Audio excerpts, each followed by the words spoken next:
그 순수한 이미지에 상당히 피해가 가기 때문에. 와 이것도 살려야겠다. 씨발. 순수한 이미지 이지라는 거냐. 엑스파일로 만들어 올려야겠다. 안 돼요.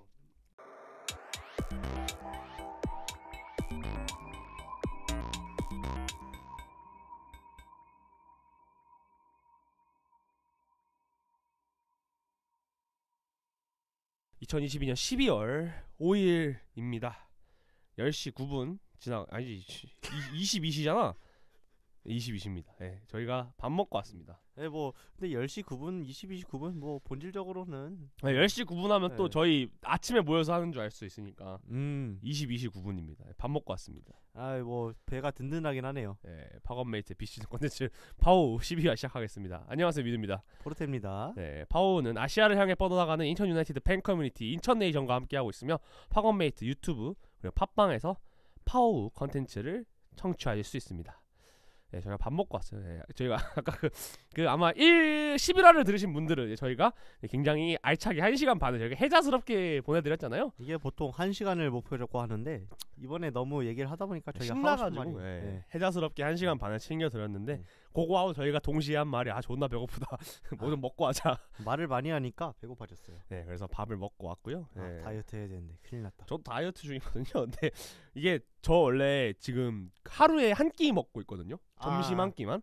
근데 제가 이제 이날이 저희가 12월 5일이거든요. 여기서 이제 넘어가는 새벽에 이제 대한민국과 브라질 경기가 있습니다. 브라질 덤벼. 네, 그래가지고 제가 광화문에서 보기로 했어요. 그래가지고 좀 그 사람이 그 원래 열을 올릴 때 열량이 필요하잖아요. 그래서 열량을 좀 채웠어요. 전 진짜 브라질 그거 거리 응원 간 사람들 리스펙합니다. 새벽 4시에 거리 응원 그거 쉽지 않거든요. 12시까지 가서 줄을 서야 돼요. 와. 줄 서서 들어가야 돼서 어쨌든 갈 거고요. 그래서 저희가 앞쪽에서는 왜냐면 저희도 예상을 했어요. 이거는 말할 게 존나 많기 때문에 좀 노가리를 털지 말아야 된다라고 생각을 했는데 여기는 노가리 좀 털어도 될 것 같아서 저희가 밥 먹다가 한 얘기를 좀 얘기를 해볼까 합니다. 밥 먹다가 한 얘기. 저희가 좋습니다. 밥 먹다가 이제 그 입시 시절 얘기가 나왔었잖아요. 그쵸, 입시 시절. 네, 그래서 입시 시절 얘기를 하다가 이제 포르테님 입시 얘기를 듣다가 이제 제가 당신의 입시는 입시가 아니다. 나의 재수 입시는 파란만장하다. 왜냐면 제가 결론만 말씀을 먼저 드리겠습니다. 제가 수학, 영어, 한국사, 사탐 2개 그다음에 제2국어까지 다 합쳐가지고 1등급 밑에가 없어요. 야. 근데 국어가 5등급이 나왔어요. 자, 이게 왜 그랬냐면 그러니까 저 원래 국어를 되게 잘하는 편이에요. 왜냐면 글도 제가 어릴 때부터 많이 읽고 많이 쓰고 말하는 것도 좋아해서 국어를 굉장히 잘하는 편인데 제가 현역 수능 때 국어 때 너무 떨어가지고 그러니까 원래 그 옛날에 어디 대사였던 것 같아. 그 뭐 시험은 기세야 뭐 이렇게 했잖아요. 국어부터 쭉 이제 좀 안정적으로 밀고 가야 끝까지 잘하잖아요. 제가 국어에서 너무 떤 거예요. 그래서 현역 수능을 망쳤어요. 그래서 그때 든 생각이 뭐냐면 국어를 잘 봐야겠다. 그래서 그때 심지어 제가 수능을 보고 재수를 했던 시기가 20년도예요. 그러니까 코로나. 그러니까 학원을 아예 안 가고 독학 재수를 했어요. 그러니까 집에서 혼자 공부를 하니까 6월 모의고사, 9월 모의고사도 그냥 집에서 혼자 뽑아놓고 시간 맞춰서 풀었지 제가 어디 가서 풀진 않았어요. 그러다 보니까 그 청심환이라고 하죠. 청심환 알죠. 그 심신 안정제를 안 먹어보고 수능 날 처음 먹은 거예요. 그 이제 맨날 그 수능 때 그 나오는 조언 중에 이런 거 있잖아요. 수능 당일날은 안 하던 짓 하지 말라고. 안 하던 짓을 하셨네요. 안 하던 짓을 했잖아요. 그래서 제가 그걸 먹고서 정말 국어 내내 보는 동안 마음이 너무 편했어요. 풀면서 씨발 좆됐다 나 서울대 간다 개새끼들 하면서 씨발 이러면서 씨발 어디 가지 이러면서 환희대 씨발 해봐 이러면서 풀었단 말이에요. 왜냐면 글이 너무 잘 읽혔어 그날. 좆됐다 이거는. 제가 보통 국어 한 15분 정도 남기고 다 풀거든요. 그날따라 한 15분도 아니고 20분이 남은 거예요. 그거 다 푸니까. 와 씨발 나 서울대 간다. 엄마 씨발 나 서울대 간다 이러면서 문제를 존나 풀었지. 저랑 이제 같이 재수를 한 친구 한 명이 제 뒷자리였어. 뒷자리. 저희 둘 다 얘도 당일날 청심환을 먹었거든요. 둘이 끝나고 딱 눈이 마주쳤는데 둘 다 되게 만족스러운 표정으로 야 서울대에서 보자 약간 이런 표정으로 무언의 눈빛 교류를 하고 수학도 맞죠. 수학? 아니 뭐 수학은 원래 제가 수학은 많이 틀려야 2개였어요. 그러니까 근데 이날 따라 더 잘 풀린 거야. 그래서 이날 하나 틀렸거든요 수학. 근데 국어 때랑은 다르게 좀 긴장은 됐지만 잘 풀렸어요. 그리고 검사까지 완벽하게 하고 30번 문제 하나 못 풀고 다 풀었나 29번 못 풀었나 그랬을 거예요. 영어도 존나 잘 들렸어. 잘 읽히고 씨발 좆됐다면서 막 찍고. 제가 사탐은 원래 사탐 하나를 10분 컷을 해요. 그래서 10분 컷 했는데 하고서 3번을 다시 풀었어요. 그리고 다 맞은 거예요. 제2국어 다 맞았어요. 와 씨발 나는 이건 서울대다. 집에 갔지. 그래서 나 아빠랑 집 가는 그 차 타고 집 가는 길이 너무 행복했어. 엄마 아빠랑 차 타고서 가는데 나 씨발 서울대 갈 수 있겠다. 왜냐면 채점도 안 하고서 너무 그러니까 종이 내가 푼 것만 해서 내가 너무 잘 풀렸으니까 1년 동안 푼 문제들 중에 제일 만족스러웠어요. 그 애가 너무 좋았다. 6월이 좀 어려웠고 9월이 좀 쉬웠고 그 중간 정도로 수능이 나왔거든요. 이미 집에 들어갈 때 서울대생이야. 서울대생이야. 들어가가지고 엄마 밥 먹으러 가자. 회 먹으러 회 먹으러 갔어. 음식을 또 아빠가 내가 너무 자신감 있어 하니까 가자 회 먹자. 회를 먹고 집에 왔어. 이제 메가스터디 그 빠른 채점 쓰셨나요? 그 이 기능 있었던 것 같은데. 네, 저는 그걸 썼거든요. 왜냐면 그게 또 주는 상품이 좀 쏠쏠해가지고. 저는 아무래도 아날로그 인간이기 때문에 손으로 채점 다 손으로 채점하는 파였고. 전 다 넣었어요. 근데 넣으면 어떻게 되냐면 국어 다 넣고 수학 다 넣고 영어 다 넣고 한국사 사탐 둘 제이어까지 다 넣고 한 번에 띡 하면 나오는 거야. 한 번에 띵 나오면은. 제가 홀수형이었거든요. 근데 짝수형 홀수형이 있으니까 띡 넣고 딱 나왔어. 그래서 성적표가 어떻게 나오냐면 몇 점 몇 등급 이렇게 뚜두둑 나와요. 53점 5등급 96점 1등급 94점 1등급 51 51인데 53점 5등급이 나온 거야. 어라? 나 그래서 내가 짝수형 잘못 넣나 보다. 수험표를 봤지. 홀수형이야. 나 제대로 넣었는데 메가가 틀렸나 보다. 봤는데 그래서 내가 손으로 채점을 한 번 더 했어. 그 국어 문제집 출력해가지고 내가 찍은 거 왜냐면 문제가 거의 다 기억이 났으니까 했어. 씨발 진짜 53점이네. 어라? 근데 이게 사람이 진짜 당황하면 눈물도 안 나오더라고. 채점을 하고서 제가 조용히 있으니까 엄마 아빠는 이 새끼 이거 장난치려고 왜 안 나와. 그래서 아빠가 딱 들어왔어. 내가 말도 못하고 하고 있는 거야. 내가 아이고. 아빠 보고서 왜 그래 했더니 좆됐어 아빠. 운 거야. 동생이 위에서 공부하는 동생이 내려가지고 왜 울어 쟤는 그런 거야. 엄마가 쟤 왜 울어 했더니 아빠가 내 화면에 53점 5등급을 보고 아빠가 당황을 한 거야. 왜냐면 밑에 숫자가 96 밑에는 다 이랬는데 96, 94, 50, 50, 50, 50이니까. 그래서 그날 정말 제 인생에서 가장 긴 밤이었습니다. 잠이 안 오더라고.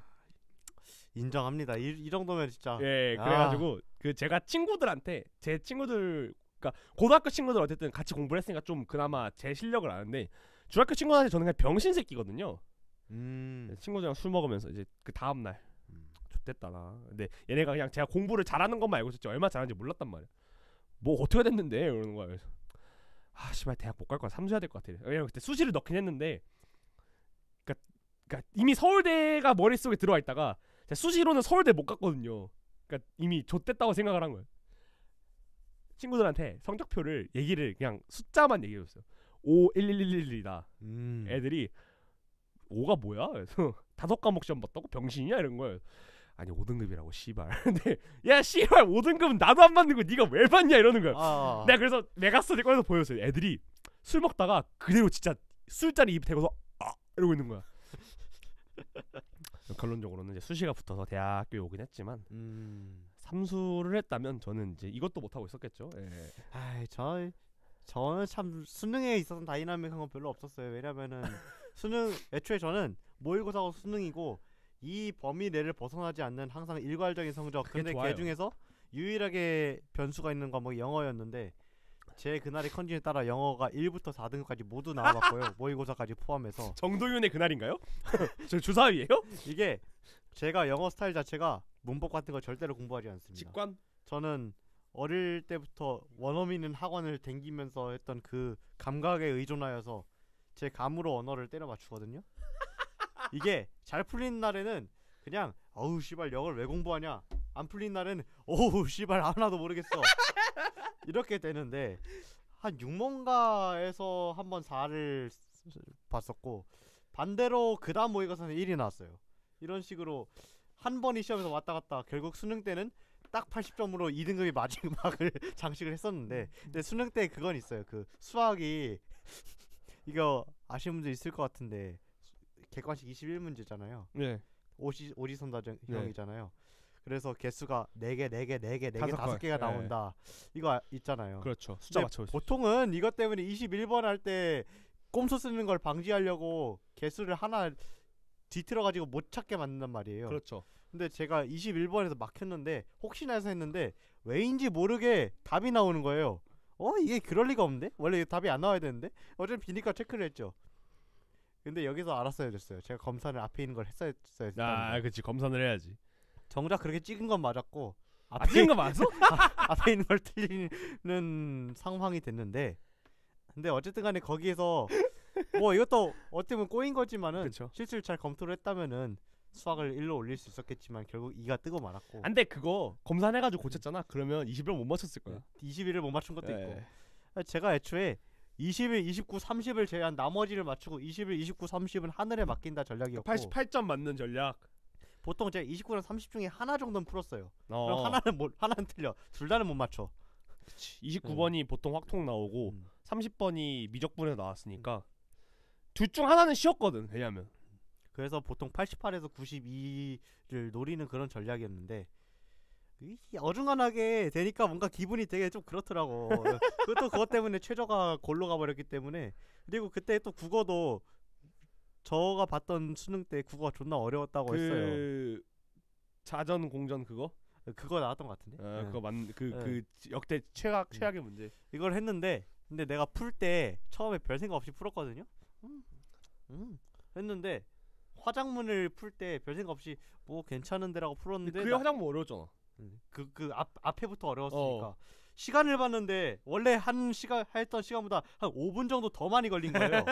씨발 분명히 잘 풀고 있었는데 시간이 왜 이렇게 흘렀어. 그치. 제가 그때 너무 버스 안에서 그러니까 그 전날에 잠도 너무 잘 잤고 그 전날에 공부는 하기가 싫은 거예요. 그치, 그래가지고 그 전날에 그치. 닌텐도 게임 했습니다. 솔직히 말해서 그 전날에 너무 심심해서. 저 수능 전날 그 여자 아이돌 직캠 2시간 보고 잤습니다. 그래가지고 전날엔 긴장 안 되는데 당일날에 눈을 뜨니까 씨발 죽겠는 거야. 해서 버스 타고 가는 내내 마음속으로 야인시대 주제곡을 되뇌이면서 나는 야인이 될 거야. 마치 그런 거가 그런 비바람 몰아쳐도 그때가 야인시대 합성물 유행하던 때였거든요. 아무도 나를 위로하지 않아. 그러면서 씨발 난 무서울 게 없다라는 마인드 컨트롤 하면서 들어갔는데 그러고 나서 푸는 게 안 풀리진 않는데 뭔가 시간이 존나 걸리는 거예요. 그래서 뒤에 가서 후달려가지고 하나를 좀 빨리 푼 게 있어요. 아니다 D가 아니라 앞이다. 16부터 20번에 있는 그 첫 번째 걸 개빨리 풀고 그 다음부터 그래도 페이스를 찾아서 했는데 철학 지문 아니었나 앞에 거? 그랬던 것 같은데. 왜냐면 제가 그 재수하면서 기출을 8번에 돌렸어요. 문제를 외웠어 이제. 나도 기억 못한 거를.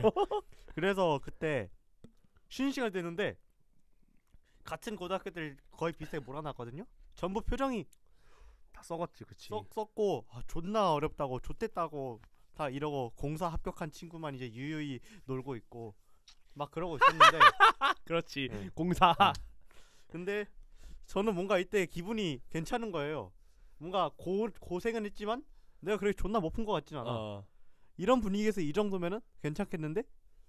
근데 이제 채점을 할 때 보니까 좆됐죠. 생각처럼 그렇게 좆된 건 아니었지만 16부터 20 짜르륵 틀렸어요 거기를. 그 지문이 장난 아닌 지문이었어요. 왜냐면 그러니까 그게 그해 지문이 공전자전 그 문제 때문에 다른 지문들이 좀 평가절하된 게 없지 않아 있는데 그 질문 다시 잘 뜯어보면 진짜 좋은 지문이거든요. 이 소리 왜 저희는 입시 방송이 아니고 어쨌든 간에 네. 저희가 밥 먹으면서 이런 얘기를 했다. 뭐 결국 그것 때문에 그래도 간신히 2 끝자락에 버텨서 2로 끝나긴 했는데 역시 사람은 긴장을 해도 뇌절하면 안 된다는 걸 배웠습니다. 정작 어려운 건 잘했거든. 제가 그래서 그 별명이 한동안 국어 더하기였어요. 그러니까 국어 성적이 수학 더하기, 영어 더하기, 한국사 더하기, 사탐 더하기 그 제2외국어 다 더한 게 5등급이잖아요. 5과목이니까 사탐은 2개 하나 평균을 치고 국어가 5등급이라서 국어 더하기였습니다. 뭐 국어 내신 6등급도 맞아봤는데요. 뭐 씨발. 근데 그거 사실 우리는 어쨌든 조금 특수한 유형의 학교니까 그렇죠. 내신은 좀 그럴 수 있는데 제가 내신 제외하고 모의고사에서 제일 최악의 점수를 이게 존나 빡치는 게 뭔지 알아요? 한 48점 이랬으면 차라리 사탐이라고 장난을 하고 칠 텐데 53점이잖아. 사탐이라고 장난도 못 쳐 이건. 아니 조금 이게 멘탈 타격이 존나 셌을 것 같은데 그거 본 순간에. 저요?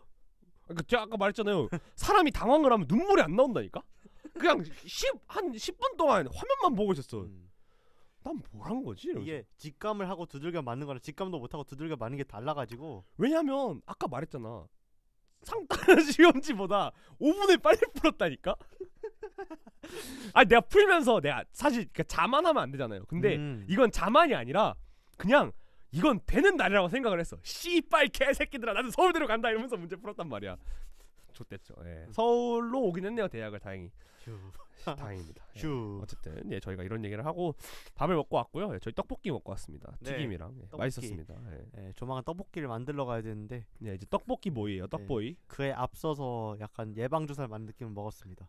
이제 떡볶이 알바를 하잖아요. 그러면 떡볶이가 안 먹고 싶어지기 때문에 미리 먹는 거. 제가 그 옛날에 저희 집 근처에 그 어디 그러니까 뭐 프랜차이즈 프랜차이즈 얘기를 하면 또 이제 어떤 얘기가 들릴지 모르니까 뭐 프랜차이즈 치킨집에서 일을 했거든요.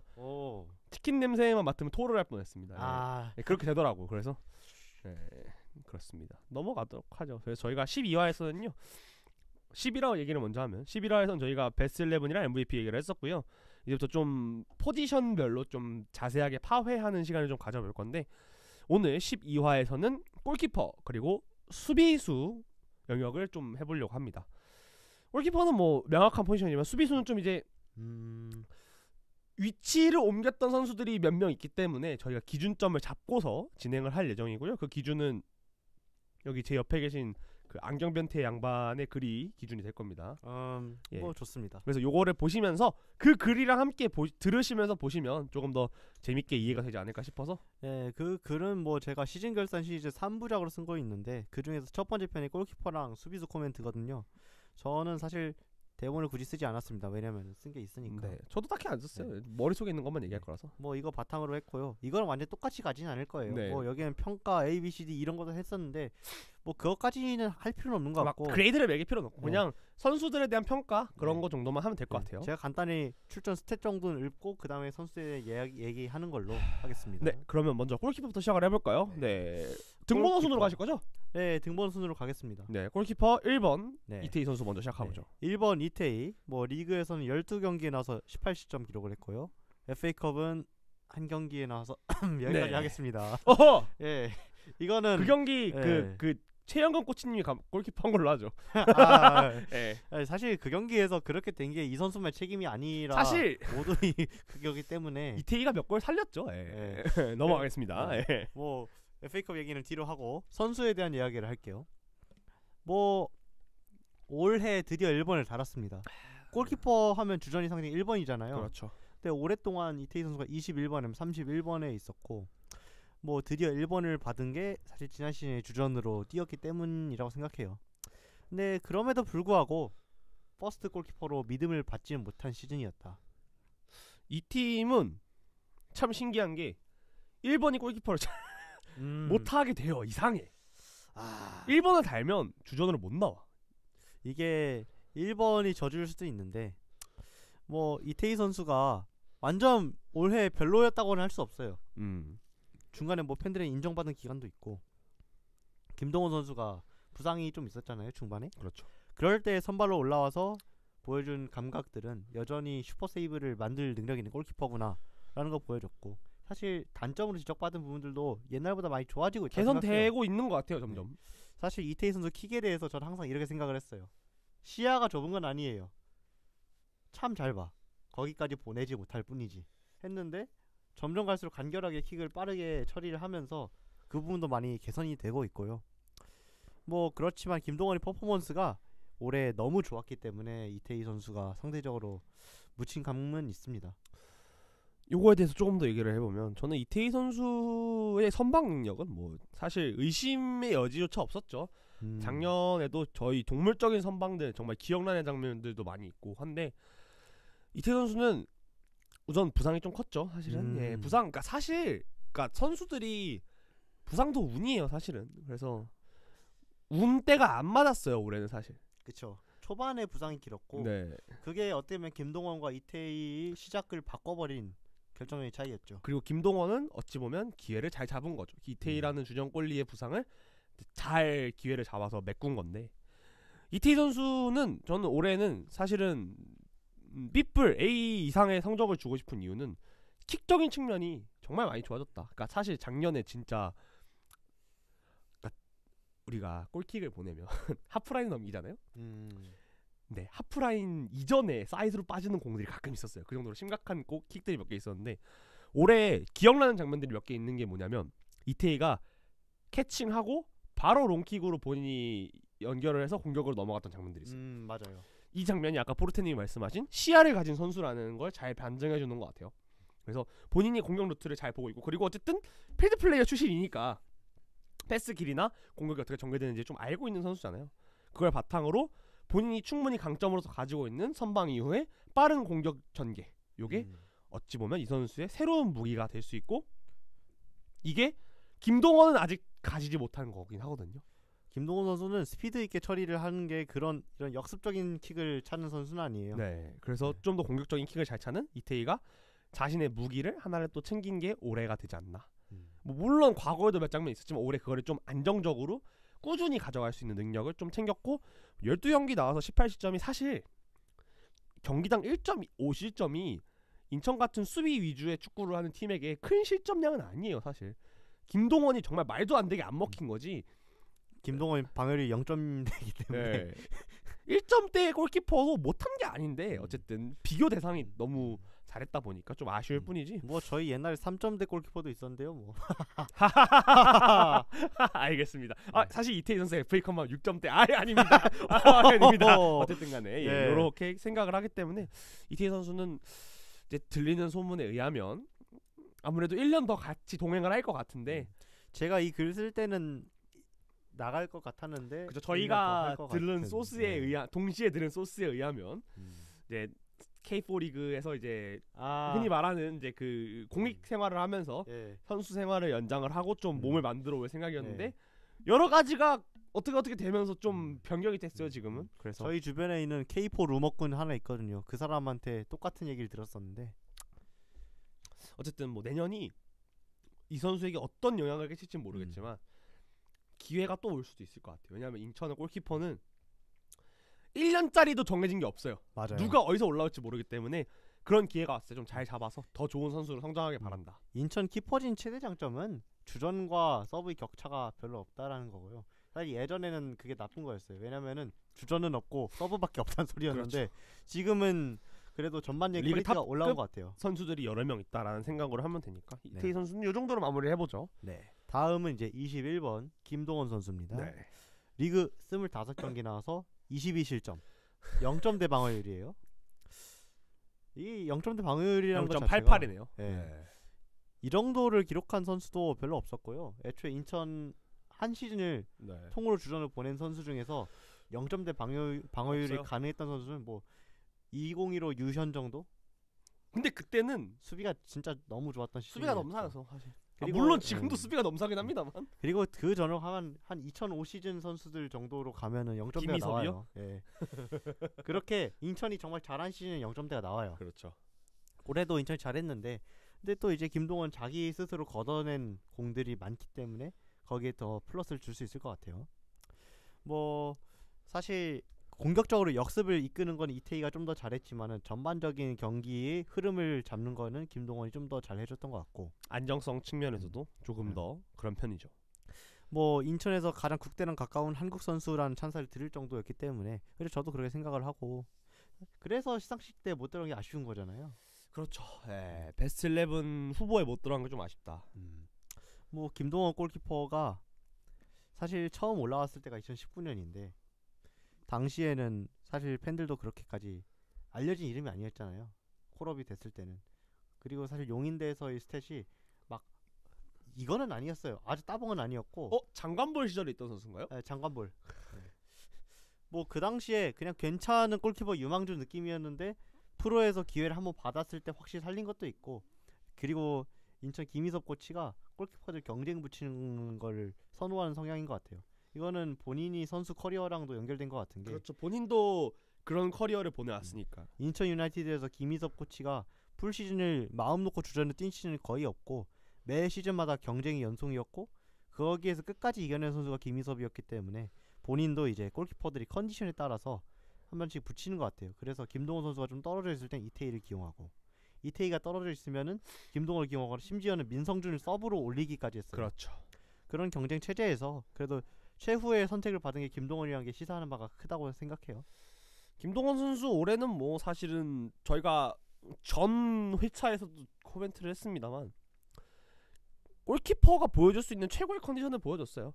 선방은 선방, 킥이면 킥, 그다음에 뭐 본인이 연결해야 되는 장면들이라든지 뭐 수비 라인 조정, 그다음에 저희가 앞에서 포르테님이 말씀해 주셨던 겁없는 골키퍼, 그런 모습까지 보여주면서 사실은 골키퍼가 보여줄 수 있는 정말 모든 걸 다 보여줬던 선수가 김동원이긴 합니다. 침착하고 용감한 골키퍼가 가지는 가치를 제대로 보여준 시즌인 것 같아요. 그리고 제가 여름쯤에 한번 코멘트를 했던 부분 중에 하나가 저 똘끼 있는 선수 되게 좋아하거든요.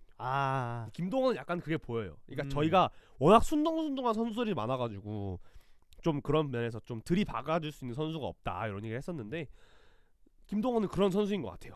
지금 있는 인천 4명 중에서 유현과의 성격을 가진 선수가 김동헌이 아닌가. 그러니까 또라이라고 말하면 또라이인 거고 좋게 말하면 이제 굉장히 배짱 있는 이라고 말 수 있겠죠. 뭐 김동원 선수가 또 강점으로 꼽히던 게 PK 선방이거든요. 그렇죠. 그 전까지는 프로에서는 그걸 보여주지 못했지만은 올 시즌에 이제 전북전에 기막힌 PK 선방으로 결과적으로 그 경기 흐름을 뒤바꾸면서 뒤엎었죠. 그 능력도 입증을 했습니다.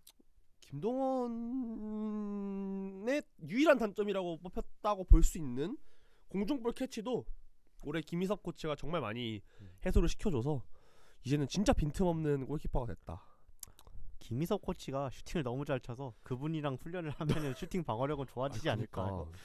저희 연습 때 항상 선수들 선방보다 이 코치님 킥을 보고 우와. 아직까지도 정말 쌩쌩하시구나. 웬만한 이제 프로 풀키커만큼 킥을 차니까. 이 골키퍼가 맞나? 그런 느낌이었어요. 그러다 보니까 자연스럽게 경쟁을 해오는 이 절친인 두 선수는 저희가 올해 인천에 골리 2명이 정말 잘 막아줬다. 25경기, 12경기. 넘어가 볼까요? 다음 23번 민성준. 리그 한 경기에서 2실점인데 뭐 사실 경기수가 적은 골키퍼들은 편차가 있기 때문에 이거는 뭐 큰 의미는 선방지수가 실점률이 중요한 수치는 아니죠. 네. 뭐 유스에서 콜업된 유망주였고 뭐 민성준 선수는 어릴 때부터 주목을 많이 받았어요. 왜냐하면은 그 세대 청대에서 중용을 받은 선수고 김동원 같은 경우에는 청대 소집은 되었으나 그 세대의 주전이라고 하기에는 한 끗발 모자랐는데 송범근이 있었죠. 동나이에. 그리고 뭐 이태희 선수는 결과적으로 후일에 밀렸지만은 고등학교 시절에는 청대의 주전이었고 민성준 역시도 그런 엘리트 코스를 밟아온 선수였기에 고등학교 때의 지명도로만 따지면은 민성준이 상당히 높았다고 생각해요. 근데 이제 일본 임대 기간이 본인한테 약이 됐을지 독이 됐을지는 아직까지 지켜봐야 된다라고 생각합니다. 결과가 아직 안 나왔으니까. 그렇죠. 뭐 고려대에서도 그렇고 J리그에서도 그렇고 선수 본인이 언급하기로 발밑을 쓰는 방법을 많이 배우려고 했다라고 했어요. 왜냐면은 대건고에서도 청대에서도 발에 대한 부분을 많이 지적을 받았는데 그 부분을 성장시키기 위해서 노력을 했다라는 언급이 많았었고 이 한 경기 뛰었을 때 보면은 킥이 생각보다 안정적이었어요. 그래서 본인이 노력했다는 말이 뭔지 알겠다. 그런 감상이었습니다. 우선 저희가 요 얘기를 하려면 일본 리그의 풍토에 대해서 좀 얘기를 해봐야 되는데 이렇게까지 가야 되는지는 모르겠지만 왜냐면 저는 분량을 챙겨야 되는 MC이기 때문에 요 얘기 잠깐 꺼내보면 그러니까 한국의 골키퍼는 사실은 더 선방 쪽에 많이 치우쳐져 있죠. 특히 한국의 그러니까 기본적인 아직까지의 감독들의 특성상 빌드업보다는 이제 흔히 말하는 최용수과의 선수비 후역습, 빠른 카운터 어택 이런 것들 위주 아니면 점유를 하는 공격을 하더라도 빌드업의 마지막 선은 센터백까지가 사실은 한국 축구의 한계라고 생각을 했을 때 그쵸. 지금 현재 일본 J리그, J1, J2를 통틀어서 대부분의 감독들은 골키퍼를 중심으로 한 점유 축구가 메인이죠. 그렇죠. 이런 차이를 극단적으로 보여주는 케이스가 그 박일규 선수라 생각하는데 그 선수는 한국에서 프로 생활을 만약 했다면은 이 정도로까지 높은 평가를 받지는 못했을 거라 생각해요. 그쵸. 사실 그 선수는 제가 듣기로는 선방 능력은 막 이제 한국에서 경쟁할 정도의 급은 아닌 것 같다고 들었어요. 근데 이제 발밑에서는 예. 따라올 선수가 없다. 뭐 패스뿐만 아니라 사실상 드리블을 혼자 하고 다니더라고. 되게 기막힌 골키퍼죠. 예. 이런 선수들이 뭐 등장하는 것도 있고 그리고 뭐 정성룡 선수가 K리그에서 J리그로 옮긴 이후에 롱런하면서 최고의 골키퍼로 대우를 받는 것도 정성룡이 골킥이 워낙 좋고 그쵸. 그런 부분에 강점을 보이기 때문. 또 정성용 골킥하면 이제 과거에 그 가나전이었나요? 세네갈전이었나요? 골킥으로 코트디부르였나? 그때 골을 넣은 게 생각이 났는데. 뭐 그 외에도 김승규 선수가 원래부터 빌드업이 그래 나쁜 건 아니지만 J리그를 간 후에 한 단계 레벨업했죠. 확실히 장점이라 부를 정도가 된 점 이런 거를 보면은 그런 풍토의 차이는 분명히 있는 것 같아요. 근데 거기서 민성준이 뭐 경기를 많이 뛴 건 아니지만 어쨌든 훈련을 같이 하면서 배워온 게 있을 거 아니에요. 그렇죠. 그리고 저는 그게 전북전에서 확실히 제가 전북전 코멘트에도 이런 얘기를 했었던 게 기억이 나는데 이 선수는 의도를 가지고 킥을 하는 게 눈에 보인다. 그러니까 이태희랑 김동원의 킥의 의도가 안 보인다가 아니라 이 선수의 킥의 의도가 굉장히 잘 보여요. 그러니까 흔히 말하는 어떤 목표를 가지고 어떤 선수한테 어떤 높낮이로 보낼지를 의도를 하고 킥을 차는 것 같고 그게 팀의 전술로서 새겨 들어갈 수 있도록 준비를 할 수 있는 키퍼인 것 같다라는 얘기를 했었는데 어찌 보면 그게 본인이 고등학교 때 이후에 들었던 대학교 그다음에 리그 들어와서 이런 여러 가지 팀들에 들었던 이야기를 어찌 보면 자신의 장점으로 승화를 시킨 케이스라고 볼 수 있을 것 같고 그렇죠. 이 선수 선방 능력은 뭐 반사신경이 진짜 대단한 선수예요. 그거는 사실 국대 경력으로 증명이 되는 사실이에요. 청대에서 그 두들겨 맞는 경기들 몇 개 찾아보면은 되게 잘 막는 거 있거든요. 뭐 가끔 이상한 실수한 경기들이 있긴 한데 근데 그거는 선수 성격인 것 같아요. 이 선수가 어찌 보면 이게 조금 더 이 선수의 특징이 발현이 되면 더 유현에 가까운 선수 민성준일 수도 있을 것 같아요. 유현이 발밑이 좋은 편이잖아요. 네. 사실 유현 하면은 저는 제일 떠오르는 거는 성깔이긴 해요. 그쵸. 네. 똘끼 화내는 거. 근데 우리 팀 골키퍼 중에 화내는 사람은 사실 이진영 이후로 못 봤거든요. 이주원 닮은 사람이죠. 네. 똑같이 생겼는데 이진영 골키퍼는 진짜 그 색깔이 확실했는데 근데 이제 공을 잡았을 때 굳이 접기를 해서 문제였지. 그렇죠. 자기가 드리블 치려고 하는 게 좀 심했죠. 어쨌든 민성준 선수는 드리블을 많이 친다기보다는 공이 왔을 때 안정적으로 처리하고 본인의 킥의 의지가 좀 보였다, 의도가 보인다 이런 것들을 측면에서 킥적으로 장점을 가지고 있고 이 선수의 선방 능력은 뭐 청대와 과거의 여러 경기들이 보여줬기 때문에 그리고 전북전에서도 전북이라는 팀의 공격력을 상대로 이 실점을 그리고 저희가 전북전이 서로 사실상 의미가 없는 경기가 되었잖아요. 뭐 저희가 그쵸. 물론 3점슛을 넣으면 성공할 수 있는 경기였죠. 그런 게 어려운 상황이다 보니까 그런 경기들에서 이 선수가 얼만큼 깡을 가지고 본인의 의지를 가지고 축구를 하는지 의도가 좀 명확히 보이는 유능한 선수라는 게 한 경기만으로 증명이 됐고 그리고 경기를 뛰었다는 것 자체가 그쵸. 물론 뭐 김동원이나 이태희가 쉬는 것도 있고 경기 마지막 경기라는 측면의 이런 특수성도 있긴 하겠지만 그 상황에서도 기회를 잡을 수 있다는 거는 준비가 되어 있던 선수였다. 이런 것들이 좀 증명이 된 순간이 아닌가 싶습니다. 예. 좋습니다. 넘어가 볼까요? 다음은 이제 29번 김유성 선수인데 이제 인천 내에서 골키퍼 중에 유일한 22세 이하 선수입니다. 그렇죠. 뭐 출전은 올해도 불발이 되었지만 아쉽죠. 예. 네. 사실 감독님이 어느 정도 고려는 하고 있는 것 같고 사실 골키퍼들끼리 서로에 대해서 언급하는 인터뷰가 많아요. 인천은. 왜냐면은 애초에 이태희랑 김동원이 서로 엄청 친하고요. 민성준 선수 역시 대건고 라인으로서 잘 지내는 것도 그렇죠. 있는데 다 같이 이제 어쨌든 김유성 키퍼 역시도 대건고 완전히 대건고로만 이루어져 있는 라인업이기 때문에 대단한 그러니까 그 학교도 참 대단한 학교예요. 골키퍼 배치 예, 골키퍼를 이렇게 매년 찍어낼 수가 있나 싶을 정도로.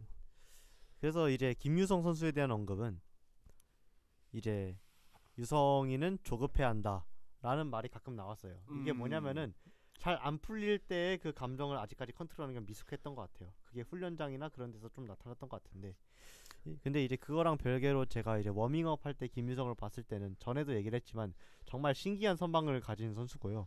흐물흐물거려요 진짜. 이렇게 유연한 골키퍼가 별로 없어요 사실. 맞아요. 골키퍼가 유연성이 되게 중요한 포지션인 건 사실인데 연체동물 같아요. 진짜 기막히게 유연하고요. 이게 이 선수의 아이덴티티이자 차별점이 될 거라고 생각합니다. 네. 그리고 그 프리킥 풀인 게 와우 와우 너무 세가지고 놀랐어요. 김유성 선수 얘기를 하려면 이 선수가 어떤 이제 변화를 겪고 왔는지에 대해서 먼저 얘기를 해봐야겠죠. 원래는 골키퍼가 아니었죠. 이 선수는 중학교 때만 해도 필드랑 골키퍼 오가던 선수였고 골키퍼 아예 아니었다기보다는 필드를 더 많이 뛰었던 잠재 골키퍼를 뛸 수 있는 그런 선수에 가까웠어요. 그리고 여기에 특이한 이력 하나는 대건고를 입학한 게 아니라 다른 데를 먼저 거쳤습니다. 네. 아마 그때 천안 지역에서 축구를 했던가 청주에서 했던가 그쪽에서 축구를 했었거든요. 거기를 다니고 있었는데 그 당시 대건고가 이제 00세대 최문수 골키퍼라고 있습니다. 그 선수가 주전이었고 이제 그 아래에 사이를 메워줄 골키퍼가 하나 필요했어요. 02년생은 있는데 01이 없었나? 01이 없었고 뭔가 골키퍼가 필요해서 충원을 해야 되는 상황이 된 거예요. 아마 그때 누군가 부상을 당했을지도 모르죠.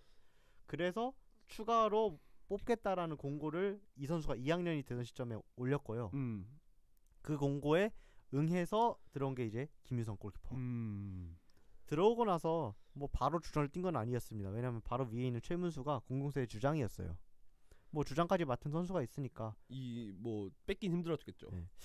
뭐 그렇지만은 김유성 골키퍼 역시 조금씩 이 입지 다리를 넓힌 것도 있고 그리고 그 당시에 노승준 골키퍼라고 또 있었어요 대건고에.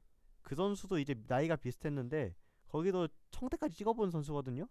그러니까 이제 김유성 골키퍼 무조건 이긴다고 할 수는 없었는데 근데 결국에는 김유성 골키퍼가 이겨냈고 그 골키퍼는 경희고로 전학을 갔습니다. 밀어냈네요. 네. 불러온 놀이. 그렇죠. 김유성이 완전히 퍼스트가 되었고 그때부터는 이제 김유성이 3학년 올라간 시점이니까 완벽히 그쵸. 주전으로서 시즌을 보냈고 뭐 사실 프로에 오는 것도 이 선수 우선지는 못 받았어요. 왜냐면 규정상 3년을 뛰지 못한 선수는 우선지는 못 받습니다. 이 선수는 대공고 2년밖에 없었죠. 그렇죠. 그래서 당시에 들었던 루머가 김유성이 다른 프로팀으로 간다는 소문도 있었고 여러 말이 있었는데 그때 19년에서 20년 넘어갈 때였던가로 기억해요. 이때 그 공개 테스트가 있었어요. 근데 그 공개 테스트 현장에 김유성이 나타났다는 목격담이 들렸죠. 어디 공개 테스트요? 인천의 공개 테스트. 그래서 이 시점에서 계획이 바뀌어서 김유성을 그냥 영입하기로 했나보다 라는 게 되었고 그 공개 테스트에서 들어온 선수가 이제 표건이 같은 선수들이었는데 예. 결국에는 김유성 선수가 이때 자유계약 신분으로 왔습니다. 우선지명 말고. 뭐 이렇게 보면은 그게 프로에 오기 전부터 파란만장한 커리어를 걸어왔던 선수고 필드플레이어 경력이 제법 긴 편이기 때문에 그런 특이점이 있는 선수예요. 그래서 그 선방 장면 아까 흐물흐물하다고 했잖아요. 저는 어떻게 표현하냐면 몸이 뜨면 공이 와서 맞는다라고. 그러니까 이게 김동원이 뜨잖아요. 그러면 정말 정확히 손에 공이 맞아서 튕겨 나간다고 느낌이 들거든요. 딱 이렇게 뛰어서 이렇게 하면 여기에 막히겠지 하고 계산하면서 뛰는 느낌이 있어요. 김유성은 몸이 떠 있으면 어딘가에 맞고 공이 튕겨 나가는. 일단 뛰는데 막혀요. 그러니까 이게 나쁜 게 아니에요. 이거는 정말 동물적인 감각인 거기 때문에 되게 좋은 건데 정말 본능에 충실한 골키퍼예요. 네. 어쨌든 정말 말 그대로 뛰어서 공이 날라오면 공이 몸의 어딘가를 맞고 막혀요.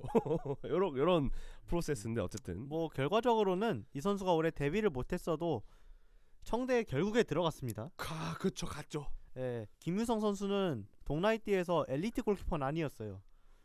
그런데 이제 인천에서 와서 뒤늦게라도 여기에 합류한 것 자체가 이 선수의 가능성을 밖에서 평가하고 있다는 소리고. 그쵸. 예, 그런 면에서 긍정적으로 봅니다. 그리고 어쨌든 골키퍼 코치가 김희석 코치이기 때문에 그러니까 믿고 쓰는 인천산 골키퍼라고 하잖아요. 그쵸. 그런 것들이 좀 잘 증명된 부분이 김유성 선수의 미래에 좀 장점으로 가지 않을까 싶습니다. 일단 머리 스타일이 쥐기기 때문에 뭐 일단 한번 터지기만 하면 스타성은 확보했습니다. 그 저희랑 사진 찍을 때 기억나시나요? 그 굉장히 부끄러워하던 그 어린 소년의 모습. 저는 그 스타디움 투어 때 김유성 선수 또 봤었거든요. 가까이서. 네. 근데 이 선수가 진짜 겉보기와 다르게 쑥스러워하는 게 있어요. 확실히. 아직 어려요. 네, 그게 확실히 있어요. 네. 뭐 민우님이랑 동갑인 걸로 알고 있는데. 감사합니다. 10세끼. 네, 넘어가겠습니다. 네, 저희가 지금 제가 무슨 말 했나요? 네, 골키퍼를 알아봤고요. 네. 센터백 먼저 볼까요? 네, 뭐 이게 뭐 수비수 전체 그냥 코멘트 할 거면은 센터 윙백 안 나누고 그냥 등번호로만 할게요. 그렇게 하시죠. 그게 그러면 편할 수도 있을 네. 것 같아요. 우선 김광석 선수 3번. 네, 3번 김광석 네. 선수. 리그 17경기 1경고, FA컵 1경기, 총 18경기 났었습니다. 많이 나왔네요, 그래도. 뭐 시즌 초에는 부상이 있었고. 네. 일단 지난 시즌에도 막판을 부상으로 보냈기 때문에 그 여파가 있었는데 여파가 있었죠. 지난 시즌만 해도 수비에서 절대로 빼놓을 수 없을 정도로 대단한 선수였고 나이가 믿기지 않는 활약을 보여줬어요. 올해는 그거에 비해서는 신체적으로 많이 내려온 느낌은 있었고 그래서 그것 때문에 체격이 좋은 공격수를 만났을 때는 고전하는 경향이 있었다고 생각을 합니다. 올해 나이가 몇 살이죠? 만 나이로? 코리안 에이지 40이거든요. 네, 만 나이 39. 39. 예. 코리안 에이지 40. 예, 뭐 대단하네. 이 83년생 이게 동갑 나이대인 선수들만 봐도 대부분 은퇴거든요. 뭐 저기 브라질 아우베스라는 인간이 아직도 뛰고 있긴 하지만요. 그 사람은 외계인이잖아요. 거기는 뭐 논외로 해야죠. 네. 뭐 83년생 필드 플레이어가 K리그에는 김광석과 염기훈 정도 남아 있습니다. 이제 딱 그 정도밖에 없는데 뭐 거기도 은퇴 선언을 방금 드립을 했으니까. 치려다가 참았습니다. 뭔가 할 말이 있는 것 같다가 안 하더라고. 네, 염기훈이라서 드립을 치려다 말았습니다. 아유. 절름 어휴 아닙니다. 예, 장난입니다. 네, 그렇게 여러분. 하면 쿨지님이 슬퍼해요. 그렇죠. 두 개의 네, 심장. 네.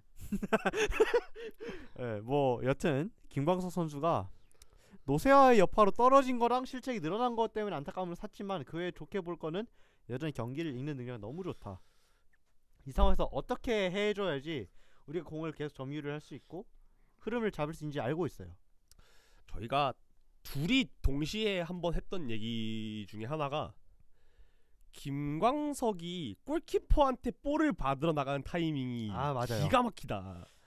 이게 순간적으로 수적인 우위도 만들어줄 수 있고 골키퍼가 편하게 할 수 있게 만들어주는 게 있거든요.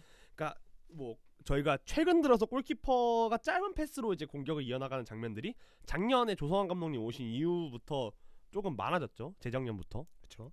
그 장면은 사실은 순간적으로 공격수를 떼놓고 내려와서 수비수가 공을 받은 상태에서 우리의 볼 점유를 늘려가는다는 거에 목적을 두고 있는 플레이잖아요. 그렇게 될 거면 제일 전제 조건이 공격수를 떼놓고 안전하게 내려와야 되는 거예요. 그렇죠. 근데 그거를 제일 잘하는 선수가 김광석 선수거든요. 저희가 아마 올해 초부터 그 얘기를 했을 거예요. 맞아요. 그거 옛날 초반부터 계속 저희가 연구를 했던 거니까. 뭐 근데 그건 사실 센스적인 부분이라서 저희가 막 신체적인 그것과는 연관이 없다라고 말씀을 드리겠는데, 그러니까 그거를 저는 그러니까 이제 김광석 선수의 롤에 대해서 좀 생각을 해보면 분명 신체적으로 많이 떨어졌어요. 그리고 나이도 있지만 부상의 여파도 없지 않아 있는 것 같아요. 왜냐면 거의 커리어 내내 큰 부상 없이 오던 선수가 어쨌든 작년 말에 큰 부상을 당했기 때문에 신체적으로 많은 무리가 왔을 텐데 그런 부분이 안 보이던 건 아니었지만 그가 가지고 있는 위치와 역할은 경기장 내부뿐만 아니라 외부에서 엄청 컸을 거고 그거는 훈련장도 포함이 되겠죠. 뭐 김광석 선수가 그 빌드업 전술에 대한 이해도가 정말 높은 선수였고요. 그것 때문에 이 선수가 확연히 내려오는 게 보임에도 불구하고 감독님이 중용을 하려고 노력을 했던 것 같아요. 그거를 제일 많이 이제 흔히 말하는 뽑아 먹은 게 김동민이죠. 그렇죠. 정말 많이 배운 것 같아요. 저희가 그 김광석 선수의 볼 받는 타이밍을 얘기한 이유가 사실은 김동민 선수가 몇몇 경기들에서 그런 장면들이 보였기 때문에라고 말씀을 드리겠는데 시즌 말미에 가서는 김동민이 그걸 할 수 있었기 때문에 무리하게 김광석 선수를 기용하지 않은 면도 있고요. 결국에는 그거를 이제 코칭해주고 그 능력을 주입시켜준 게 김광석이니까 저는 김광석 선수가 선수로서 역할도 굉장히 잘 해줬지만 올해는 코치 그 이상의 무언가를 보여줬다. 그게 선수들한테 큰 영향을 줬을 거고 저는 그 능력 중에 하나가 볼 받는 타이밍 뭐 이런 것도 있겠지만 커맨더 능력 맞아요. 그거를 정말 많은 선수들한테 줬을 거라고 생각해요. 특히 김동민 그리고 시즌 초에 커맨더를 했던 이강현 이런 선수들 그리고 강민 선수도 분명 도움을 받았을 거고요. 훌륭한 튜터였고 이 팀 전술에 많은 영향을 끼친 선수라는 점을 누구나 인정할 것 같아요.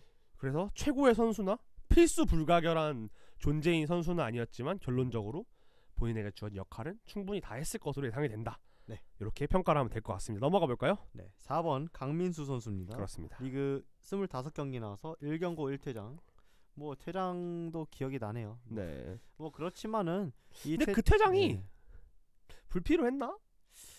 뭐 그냥 괜찮았어요. 저는 사실 막 와 씨발 좆됐다는 느낌보다는 아 씨발 좆됐네 약간 이 정도? 결국 저희가 뭐 승점 딴 건 네. 맞으니까. 그 퇴장으로 인해서 막은 공격 찬스를 먹겠으면 졌을 텐데 안 먹겠으니까. 뭐 진짜 몸을 던지는 것도 그렇고 시즌 초반에 부상자가 너무 많아서 저희가 제대로 된 전력을 가동하지 못할 때 그때를 잘 버텨줬다는 게 제일 큰 것 같아요. 뭐 초반만 해도 김광석, 오반석 다 없고 뭐 데브리지도 폼 올라오는데 네. 시간이 걸렸고 하니까 이강현 센터백 쓰고 막 오른쪽 김동민 김동민 왜 이렇게 잘해? 약간 이런 시즌이었으니까. 그래서 강민수의 영향력이 컸던 점 그리고 지난 시즌에 비해서 좀 더 경기력이 평균적으로 좋았다는 점 그런 부분에서 저는 인정을 했습니다. 김광석 선수에 비해서 그 신체적인 폼이 내려왔다라는 건 많이 보이진 않았는데 둘이 좀 교차된 부분이 경기 감각. 김광석이 작년에 경기 감각이 정말 최고조였다면 올해 강민수가 그 역할을 최고조의 폼으로 보여줬다. 특히 맞아요. 경기 있는 흐름이나 본인이 전성기 때 잘하던 킥이나 패스 뿌려주는 거 이런 것들이 정말 폼이 많이 올라왔다라는 게 느껴질 정도로 강민수가 좋은 폼을 보여줬다. 백스리 일원으로서 강민수의 가치가 확실히 빛났던 시즌이었어요. 그렇습니다. 뭐 수비면에서 뭐 저희가 매 경기만 똑같은 라인업을 쓸 수 없는 상황이었기 때문에 강민수 선수는 어쨌든 간에 어떤 역할을 맡아도 베테랑이기 때문에 어느 정도 수행을 할 수 있었거든요. 맞아요. 그런 부분도 저희한테 많은 도움을 준 것 같습니다. 뭐 커맨더 역할도 했었고 그리고 오반석 선수 다쳤을 때는 이제 강민수 선수가 오른쪽 스토퍼로도 몇 번 나왔었고요. 그렇죠. 헤딩도 잘해줬고 사실 강민수 선수한테 제일 바랬던 건 김광석의 안정감이었는데 그거는 뭐 사실상 100% 그 이상을 보여줬다. 120% 보여줬다. 뭐 굳이 불안했던 점을 말하라고 하면은 본인이 공을 오래 가지고 있을 때 판단이 좋진 않았는데 이제 그거는 김동민이라는 공을 직접 나를 수 있는 선수가 있을 때는 캐링할 수 있는 선수가 생겼으니까. 그럴 때는 괜찮았죠. 그리고 그 저희가 항상 그 올챙이적을 생각을 해야 되는 게 오래 갖고 있다가 강민수는 처리든 하잖아요. 그렇죠. 뺏기던 선수들이 있었기 때문에 넘어가겠습니다. 뭐 네. 옛날 예적이야 뭐 더 대단한 일 많았으니까. 네, 뭐 막 가다가 공 헌납하고 그랬잖아요. 네. 네. 누구라고 얘기는 하지 않겠습니다. 넘어갈게요. 네, 좋습니다. 나 6번 강윤구 선수. 네, 강윤구 선수. 뭐 리그 17경기에 나서 2도움 6경고. 네, 경고가 좀 많죠. 이 강윤구 선수는 사실 인천에서 항상 그 점오의 느낌이 있는 선수예요. 1군과 2군 사이에 있는 어딘가에 있는 선수인데 뭐 2020년에 인천에 왔을 당시에 여론이 그렇게 좋지 않았어요. 왜냐? 이미지가 불안한 이미지였는데 그렇죠. 아무래도 대구에서 막판에 안 좋았던 시기가 있어서 대구에서 막판에 뇌절 수비 같은 게 좀 많았었죠. 뭐 그렇지만은 뭐 인천에 와서는 평균적으로 괜찮은 경기력을 보여줬고 이 선수의 장점이라면은 공을 안쪽으로 이렇게 쓱 얼리 크로스 타이밍을 잘 읽을 수 있고 템포 타이밍 하나 빠르죠. 그쵸. 네. 그리고 진짜 악발이에요. 이게 겉으로 보이는 이미지에 비해서 거친 플레이를 불사하고 진짜 상대랑 싸워주는 것도 하려고 하고 그 이미지는 약간 동글동글하게 생겨가지고 약간 곰돌이처럼 생겼잖아요. 그쵸. 그래서 좀 이게 부드러운 남자일 것 같은데 축구할 때만큼은 이제 하드워커. 다만 이제 약점으로 꼽힌 거는 체격이 왜소한 것이 한계점이 있습니다. 뭐 그 2020년인가 그 영상 중에서 김도영이랑 강윤구가 서로 자기가 최단신 아니라고 하는 거 있거든요. 예, 뭐 그런 것도 있었는데 확실히 체구가 왜소하기 때문에 상대가 압박을 걸어올 때 그걸 풀어 나오는 거가 어려웠고요. 이 컨디션이 좋은 날에는 어떻게든 공을 찾아오거나 전진을 할 수 있어요. 근데 컨디션이 안 좋은 날에는 상대가 노골적으로 강윤구 쪽으로 몰아붙이는 플레이가 있었고 그거를 헤쳐나오는데 어려움을 겪은 게 후반기에 좀 두드러졌습니다. 저는 그냥 올해도 그렇고 작년도 그렇고 드는 생각이 뭐냐면 정동윤의 왼발잡이 버전이다. 정동윤의 왼발잡이 버전이다. 키도 비슷하고 플레이 스타일도 사실은 정동윤도 얼리 크로스가 좋다기보다는 어쨌든 정동윤도 템포 하나 빠르게 가져가는 플레이들이 가끔 나오잖아요. 정동윤 선수 참 독특한 선수였죠. 네, 독특한 선수잖아요. 둘 다 약간 주사위적인 기질도 좀 있고. 네. 강윤구는 스쿼드 멤버로서는 좋은 선수다. 주전으로서 믿을 수 있는가 하면은 그 부분에 대해서는 세모다라는 게 제 일관된 생각인데 올해 정도의 위치가 정말 좋은 것 같아요. 그러니까 사실은 U22 자원이었던 민경현도 있고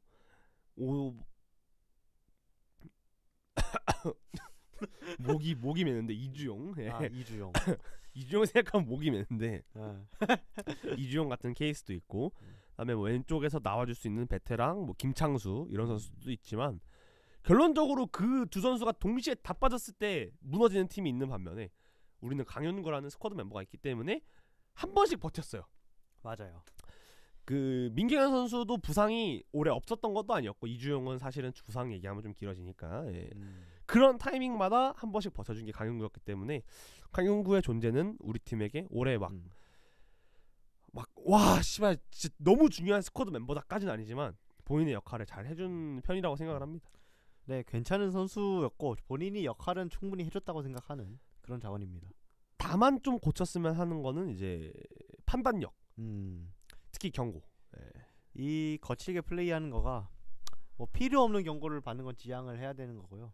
그리고 뭐 이제 강윤구 선수가 본인 멘탈 여하에 따라서 경기력이 크게 달라지는 선수예요. 한 번 터지는 날 있죠. 대구 때도 그런 유형이었고 그래서 평정심을 유지할 수 있으면 좋겠다. 네, 그런 느낌입니다. 그렇습니다. 넘어가 보겠습니다. 네, 다음 17번 김준엽 선수입니다. 뭐 슬랙스의 왕자죠. 네. 진짜 악질 새끼. 네. 저희가 11화에서 11화를 들어주신 분들은 아시겠지만 공통으로 뽑은 오른쪽 윙백 베스트 11 멤버였습니다. 25경기 나섰고요. 많이 나왔죠. 1득점 2도움 7경고입니다.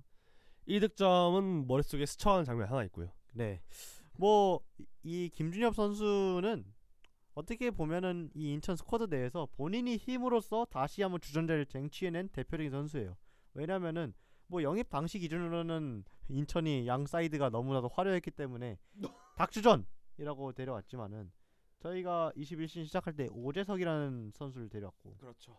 그 외에도 여러 부강이 이루어지면서 김준엽은 더 이상 주전 멤버는 아니다라는 인식이 생겼죠. 그 당시에. 특히 올해는 김보섭이 윙백으로 내려오면서 또 다른 어찌 보면 이제 김준엽 입장에서는 악재가 겹쳤죠.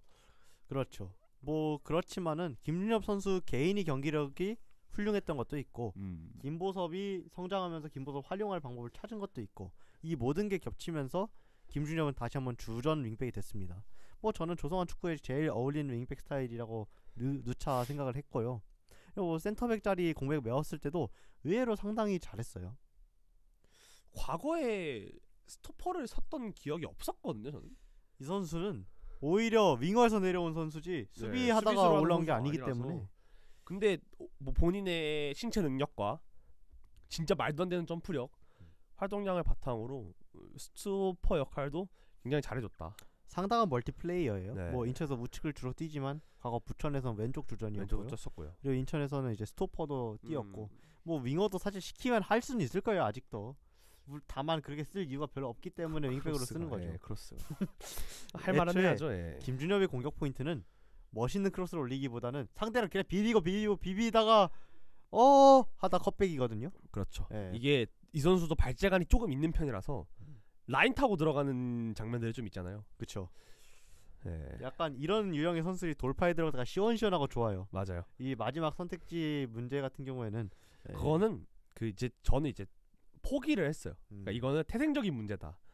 이거는 연습을 해도 안 고쳐지는 게 맞는 것 같다. 이런 선수들이 몇 명 있거든요. 그게 됐으면은 지금 김문환 대신 김준엽이 뛰고 있겠죠. 그 이용 선수도 한창 이제 무지성 크로스 얘기 들을 때가 약간 저는 생각이 나는 게 이용은 단 한 번도 크로스를 정확하게 올린 적이 없어요. 대신 잘 맞았던 거는 김신욱이 있을 때요. 구스타보가 있을 때다. 이거는 공격수의 문제다라고 생각을 하고. 네. 사실 누구나 침착하고 평정심 있는 상황이면은 선수라면 잘 올리겠지만 그렇죠. 경기장 그런 환경이 아니기 때문에 그런 반감되는 부분이 있는 것 같고. 뭐 그래도 그거 제외하고 수비 반경, 범위, 활동량, 헤딩. 뭐 헤딩은 저희가 지난화에도 얘기했습니다만 공격 루트 중에 하나였어요. 김준엽 쪽으로 뿌리고 김준엽이 윙어와 대결해서 헤딩 따서 전개. 일단 공을 주면은 알아서 수습하는 능력이 있었어요. 네. 이게 뭐 오른쪽에 김준엽이 생각보다 공을 잘 땄기 때문에 골킥도 그쪽으로 많이 모는 경향이 있었고, 심지어 이제 아예 전진해서 높이서 받기 때문에 뭐 다른 공격수와 연계도 가능했죠. 이제 조금 변했으면 하는 점이 하나 있는 건 이제 가다 멈추는 거. 그러니까 본인이 장점인 거를 본인도 아는데 한 번씩 좀 더 가면 좋을 것 같아 한 번씩 멈출 때가 있잖아요. 그런 장면들이 저희가 항상 하는 그 S석에도 들리는 얘기가 있죠. 예. 아, 왜 멈춰? 한 번만 더 가지. 약간 이런 그런 장면들이 많이 개선됐어요 올해 작년보다. 근데 조금 더 자신감을 갖고 했으면 좋겠다. 김준엽 선수는 전적으로 신체 상태에 따라 경기력이 갈리거든요. 강윤구가 멘탈에 갈리면은 김준엽은 신체에 갈려요. 그날 몸이 좋으면 올라가나요? 그래서 이제 그 시즌 보면은 잘한 시즌은 김준엽이 시즌 내내 몸이 좋았고요. 잘 안 된 시즌은 시즌 중간에 몸 상태가 확 안 좋아지거나 그런 케이스가 많은데 뭐 이제는 어르신 라인으로 접어들기 때문에 잘 유지해서 내년에 잘 했으면 좋겠습니다. 그렇습니다. 넘어가 볼까요? 네, 20번 데이브리지 드디어 외국인 선수가 나왔습니다. 33경기 나왔고 1도움 6경고입니다. 이렇게 보면 사실 저희 수비진 수비 경고가 생각보다 많아요. 그러네요. 저 수비진 경고가 많네요. 근데 이거는 김동민이 너무 두드러지게 파울을 많이 해서 그렇지 다른 선수들도 자잘자잘하게 스택을 올리고 있었다, 이런 느낌이죠. 달리 얘기를 해볼까요? 와, 저는 왜 과거의 저를 과거의 저를 후회를 하고 있어요. 그 사람은 닉이에요. 민우가 아니에요. 아, 그렇습니까? 씨발. 리그 베스트급 활약이었고요. 부상도 없었고요. 사실상 풀타임 주전이었고, 그를 뚫지 못한 공격수들이 모두 무릎을 꿇었습니다. 데이브리지를 보완할 선수 있어도 완벽한 대체자는 없었다는 게 올 시즌 수비진에 할 수 있는 이야기일 것 같고요. 우선은 국대에 갔잖아요. 이것만으로도 그쵸. 본인이 성장했고 팀의 성장과 함께 본인이 같이 올라왔다, 이런 것들을 좀 상징적으로 보여주는 게 국대 발탁이지 않나 싶어요. 맞아요. 뭐 이 선수에 대해서 호노자라고 얘기했던 사람들 모두 한번 사과를 했으면 좋겠고요. 어떤 새끼인지는 모르겠지만 싸가지가 없는 새끼들이네요. 키 큰 선수들이, 그리고 몸 좋은 선수들이 생각만큼 힘을 발휘하지 못할 때가 언제냐? 이 선수들이 낙하지점 못 찾거나 상대 공격수의 움직임을 잡지 못할 때예요. 이런 부분에서 아쉬움을 드러낸 게 분호자랑 김정호거든요. 분호자 같은 경우에는 집중력을 한 번씩 딱 끊어지는 순간에 상대가 들어와서 했고, 김정호 선수 같은 경우에는 생각만큼 공중볼을 따주지 못했는데, 데이브리지는 이런 부분에 있어서 상당히 집중력이 있고 제공권도 잘 가져갔다고 생각해요. 지금 이제 막상 돌아서 보면 어떤 생각이 떠오르는지, 어떤 선수가 떠오르는지를 고민을 했을 때 윌킨슨이 떠오릅니다. 전북에 있었던. 전북의 윌킨슨도 사실은 처음에 왔을 때 윌레기 소리를 엄청 들었었잖아요. 그쵸, 처음에. 네, 결론적으로 본인이 모든 걸 이겨내고 자리를 잡았고, 심지어 호주 선수니까. 맞아요. 이렇게 유형도 비슷해요, 사실은. 음해가 가득할 때 이겨내는 것도 선수의 능력이거든요. 그쵸. 이겨내지 못한 선수들이 있단 말이에요. 왜 웃으시죠? 아닙니다. 왜 웃으시죠? 그냥 뭐 이런 식으로 머릿속에 누가 한 명 떠올랐나요? 아닙니다. 전 안 떠오릅니다. 뭐 이런 음해를 이겨내는 능력, 뭐 나중에 맨유에서 맥과이어 선수가 보여줄 거라 생각하고요. 화이팅! 레반도프스키. 그게 누군데? 어쨌든 델리는 저희가 지금 이렇게 농담 따먹기를 하는 이유는 할 말이 없어요. 맞아요. 델브리지가 잘한다는 건 누구나 알고요. 네. 너무 공중볼 잘 따, 누구나 할 수 있는 이야기고. 킥 좋아. 누구나 할 수 있는 이야기고. 뭐 델리가 지금이 기세면은 사실 그 작년에 미드필더 넬브리지 있잖아요. 아 수비형 미드필더 넬브리지. 강목 시절인데 예. 진짜 뻣뻣함이 극치였는데 지금은 그때보다 다른 포지션 세워도 잘할 것 같아요. 자신감이 올라가 있어서. 지금 윙백 세워도 잘할 것 같아. 그렇게 가면은 미드필더와 윙백과 스트라이커를 다 설 수 있는 선수가 되는 건데 그렇죠. 예, 뭐 그래도 센터백이 천지이긴 한 것 같습니다. 예. 정말 왼쪽 스토퍼에 제일 잘 어울리는 선수, 리그 베스트급 활약. 왜 이 새끼한테 상을 안 줬는지 K리그 새끼들이 문제인 것 같다. 저는 이 최고의 극찬이거든요. 이 새끼. 이 새끼 날 미치게 한다. 약간 he makes me crazy 약간 이런 느낌인데 예. 제가 델브리치를 이렇게 좋아할 줄은 몰랐습니다. 작년 4월 달에 제가 굉장히 통탄스럽네요. 그걸 날라갔구나. 예, 참고로 저희 직위원정대 관련 파일이 다 날라갔습니다. 예. 아쉽네요. 예. 그것만 제가 남아있으면- 욕했던 사실들이 다 지워졌습니다, 여러분. 혹시 그 캡처본 있으신 분 지랄하지 있으면 마시고. 연락 주세요. 어쨌든 간에 저희가 델리 얘기를 해봤습니다. 넘어가 볼까요? 다음 22번 김창수 선수입니다. 뭐 리그 12경기 나와서 1경고, FA컵 1경기, 총 13경기 나왔네요. 뭐 생각보다 많이 뛰었는데 다만 대부분은 교체로 출전을 했던 것이었고, 뭐 애초에 김창수 선수에게 바라는 역할이 딱 그 정도였어요. 후반에 들어가서 안정적인 경기 마무리를 돕는 것. FA컵 얘기를 해야겠죠. 예. 일단 하고 넘어가는 게 맞는 게 FA컵에서 거니까. 재앙이었어요, 사실은. 그러니까 이거는 저희가 지금 다 끝났기 때문에 웃으면서 하는 얘기입니다만 정말 재앙스러웠어요. 약간 FA컵이 은퇴식이 될 뻔한 선수가 몇 명 있는데 그 정혁, 중에 하나였고요. 김창수, 오재석, 네.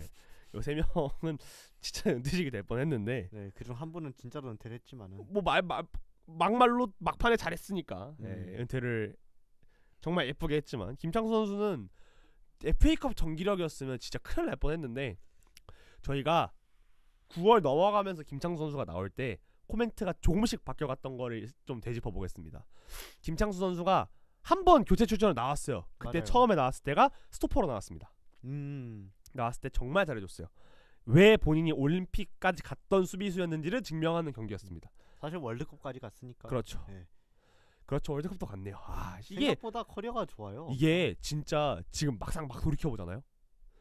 이 선수가 어딜 갔다 왔다라는 거에는 다 이유가 있다. 그러니까 이건 이주용 얘기할 때, 오반성 얘기할 때도 마찬가지겠지만, 이 선수가 여기에 왜 있냐, 이 선수가 여기 있는 이유는 이 선수가 이 정도의 클래스를 가졌기 때문이다. 그리고 과거의 명언처럼 폼은 일시적이지만 클래스는 영원하다라는 거를 증명해준 선수가 김창수 선수인 것 같아요. 김창수 선수가 뭐 시즌 막판에 인상적이었던 경기가 그 선발로 스토퍼 나온 게 있어요. 맞아요. 예. 울산전. 와 씨. 그때는 김창수 앞에서 공이 다 멈췄죠. 그거 지금 생각해 보면 진짜 축신인 것 같았던 게, 그날 저희가 누군가가 경고 누적이었나 그랬던 걸로 기억하는데, 델리였나 김동민이었나가 경고 누적이었어요. 한 명이 못 나와서 누군가 반대편으로 땜빵을 갔나 그랬었던 것 같은데, 김창수가 나왔는데, 이게 제가 그때까지 머릿속에 깊게 박혀있던 건 FA컵이었기 때문에 머리 뒤로 넘어가야 되거든요. 공이 머리 앞에 탁 끊기는 거, 헤딩이. 맞아요. 그리고 막 슬라이딩으로 공 막아내고 막 이런 것들이 몇 개 있었단 말이에요. 그걸 보고서 이 선수가 역시 클래스가 있는 선수다, 이런 것들이 느껴졌고, 김창수는 그 이후에 윙백, 수비형 미드필더, 심지어 마지막 몇 경기에서는 미드필더로도 출전을 하면서, 그러니까 과거에 그 포르테님이 몇 번 좋아하는 사례 중에 하나가 그 김대중 중앙 김대중 포지션 있었거든요. 공을, 그러니까 사람을 세워놓고 공을 맞추는 게임이 있어요. 김대중 게임이라고. 방파제 김대중 롤이 있는데, 그 역할을 김창수 선수가 한번 했던 적이 있어요, 올해. 약간 다른 유형이긴 해도 수행을 했고. 약간 김대중은 머리를 걷고 이제 김창수는 본인이 뛰어서 걷는. 사실 김창수 선수가 그 윙백으로 나온 것 중에서도 시즌 막판에 보면은 아직도 이런 돌파가 되는구나 하는 기묘한 돌파를 몇 개 보여주기도 했었고, 사이드에서 활력을 불어넣어. 패스는 워낙 잘하는 선수니까. 네. 그래서 사실 이제 신체적으로 봤을 때 풀타임을 하기에는 확실히 힘든 건 맞아요. 그렇지만은 교체로서 이렇게 수비진에 활력을 주는 역할은 여전히 가능한 선수. 뭐 어디로 갈 수 있는지는 모르겠습니다. 이 선수가 뭐 여러 가지 썰방에서 들려오는 이야기가 있지만, 저희가 고향으로 가나요? 전 몰라요. 그냥 그 인내에 올라온 글이 생각나서 한 말이에요. 고향으로 와요? 아이 그 고향이 다른 데인데 다른 팀을 고향이라고 지목한 분이 있었거든요. 아 그래요? 아니 고향이면 대전일 텐데. 대전은 프로 초년생에 있던 때 그때고. 아 그런가? 정확히는 그 경남 쪽이에요. 아 경남 그래요? 쪽. 오. 음. 어쨌든 저희 팀에 남아도 올해처럼 필요할 때 한 번은 써먹을 수 있을 것 같은 선수이고 어디에 가더라도 한 번쯤은 더 뛰어볼 수 있는 긁어볼 수 있는 복권인 것 같은 선수인 것 같아요. 그리고 올해 그게 복권이 한번 성공을 했죠. 저희는 막판에. 확실히 김장수 선수는 이 정도면은 저희가 원했던 몫은 해준 것 같습니다. 예, 시즌 초반에 어린 선수들이 잘 메워주다 보니까 시즌 후반에 어린 선수들이 빠졌을 때 본인의 역할을 다 해줬다. 아, 어린 선수 빠져서 군기를 잡았나요? 아 빠따친 건가요? 이 새끼들이 말이야 나 뛰지도 못했는데 새끼들 하면서 빠따친 건가요? 말투가 약간 쿨진데? 새끼들이 말이야. 에! 이 새끼들 말이야. 어? 여러분 전 참고로 누구를 때려본 적이 없습니다. 누굴 때려본 적이 없습니다. 어허. 넘어갈까요? 네. 네. 다음은 이제 26번 캡틴 오반석 선수입니다. 아 너무 아까워요 진짜. 네. 13경기 나와서 3경고인데 안타까운 게 맞죠. 뭐 지난 시즌에도 좋은 선수였고 너무 잘했어요 사실. 네. 사실 인천에 온 다음에는 큰 부상이 많지는 않았거든요. 비교적. 그래도 컨디션 잘 유지를 했었는데 올해는 하필 이제 시즌 중반부부터 부상으로 오랫동안 비워야 했고. 네, 그 울산전에 다친 이후에 교체를 못했죠. 제가 교체 카드 다 써가지고. 그래서 그 부상을 안고 뛴 게 좀 악화가 많이 된 걸로 예상이 되고, 그래서 시즌 후반까지 거의 많이 못 나왔는데 저희의 3대 올해 2022년 인천 3대 이프절 중에 하나죠. 네, 오반석의 풀타임. 확실히 수비수로서 오반석이 제일 큰 장점 깔끔한 수비를 할 수 있다. 정말 깔끔하게 해주고요. 여지가 없게 딱 해준 능력. 그 제가 옛날에 완비사카한테 이제 이 새끼는 창조 태클을 하는 미친 새끼다라는 얘기를 했거든요. 정반대 선수죠. 이 새끼는 열어주잖아요. 완비사카는. 오반석은 열어주지 않고 본인 선에서 탁 커트해내는. 그리고 본인이 못 막을 것 같으면 그 다음 상황에 도움이 될 수 있는 걸 해주는 똑똑한 선수다. 깔끔한 선수다라는 평가가 맞는 것 같아요. 부상이 없었으면은 주전으로 계속 뛰었을 거라고 생각하고요. 저희가 시즌 초에 제일 좋아했던 델리, 동민, 반석 요 멤버가 나오지 않았을까. 오반석 선수는 본인이 어떤 색깔을 크게 가지고 있는 것보다는 그 사이에서 자기 역할을 스스로 찾는 그게 좋거든요. 무채색이 때로는 되게 중요할 때가 있어요. 그거를 제일 잘 보여준 선수가 아닌가 싶어요. 그래서 김동민과 델브리지는 확실한 캐릭터를 가지고 싸우지만은 오반석은 그 사이에서 자신이 영역을 넓혀가는 선수고 그것만으로도 사실 수비에는 엄청난 기여예요. 맞습니다. 네. 저 수비 역할에서 사실은 그러니까 제가 앞에서 11화에서 얘기했던 것 중에 하나가 민경현 선수를 평가를 할 때 수비의 가장 큰 미덕은 안 보이는 거다라고 했잖아요. 오반석은 딱 그런 선수예요. 절대 안 보여요.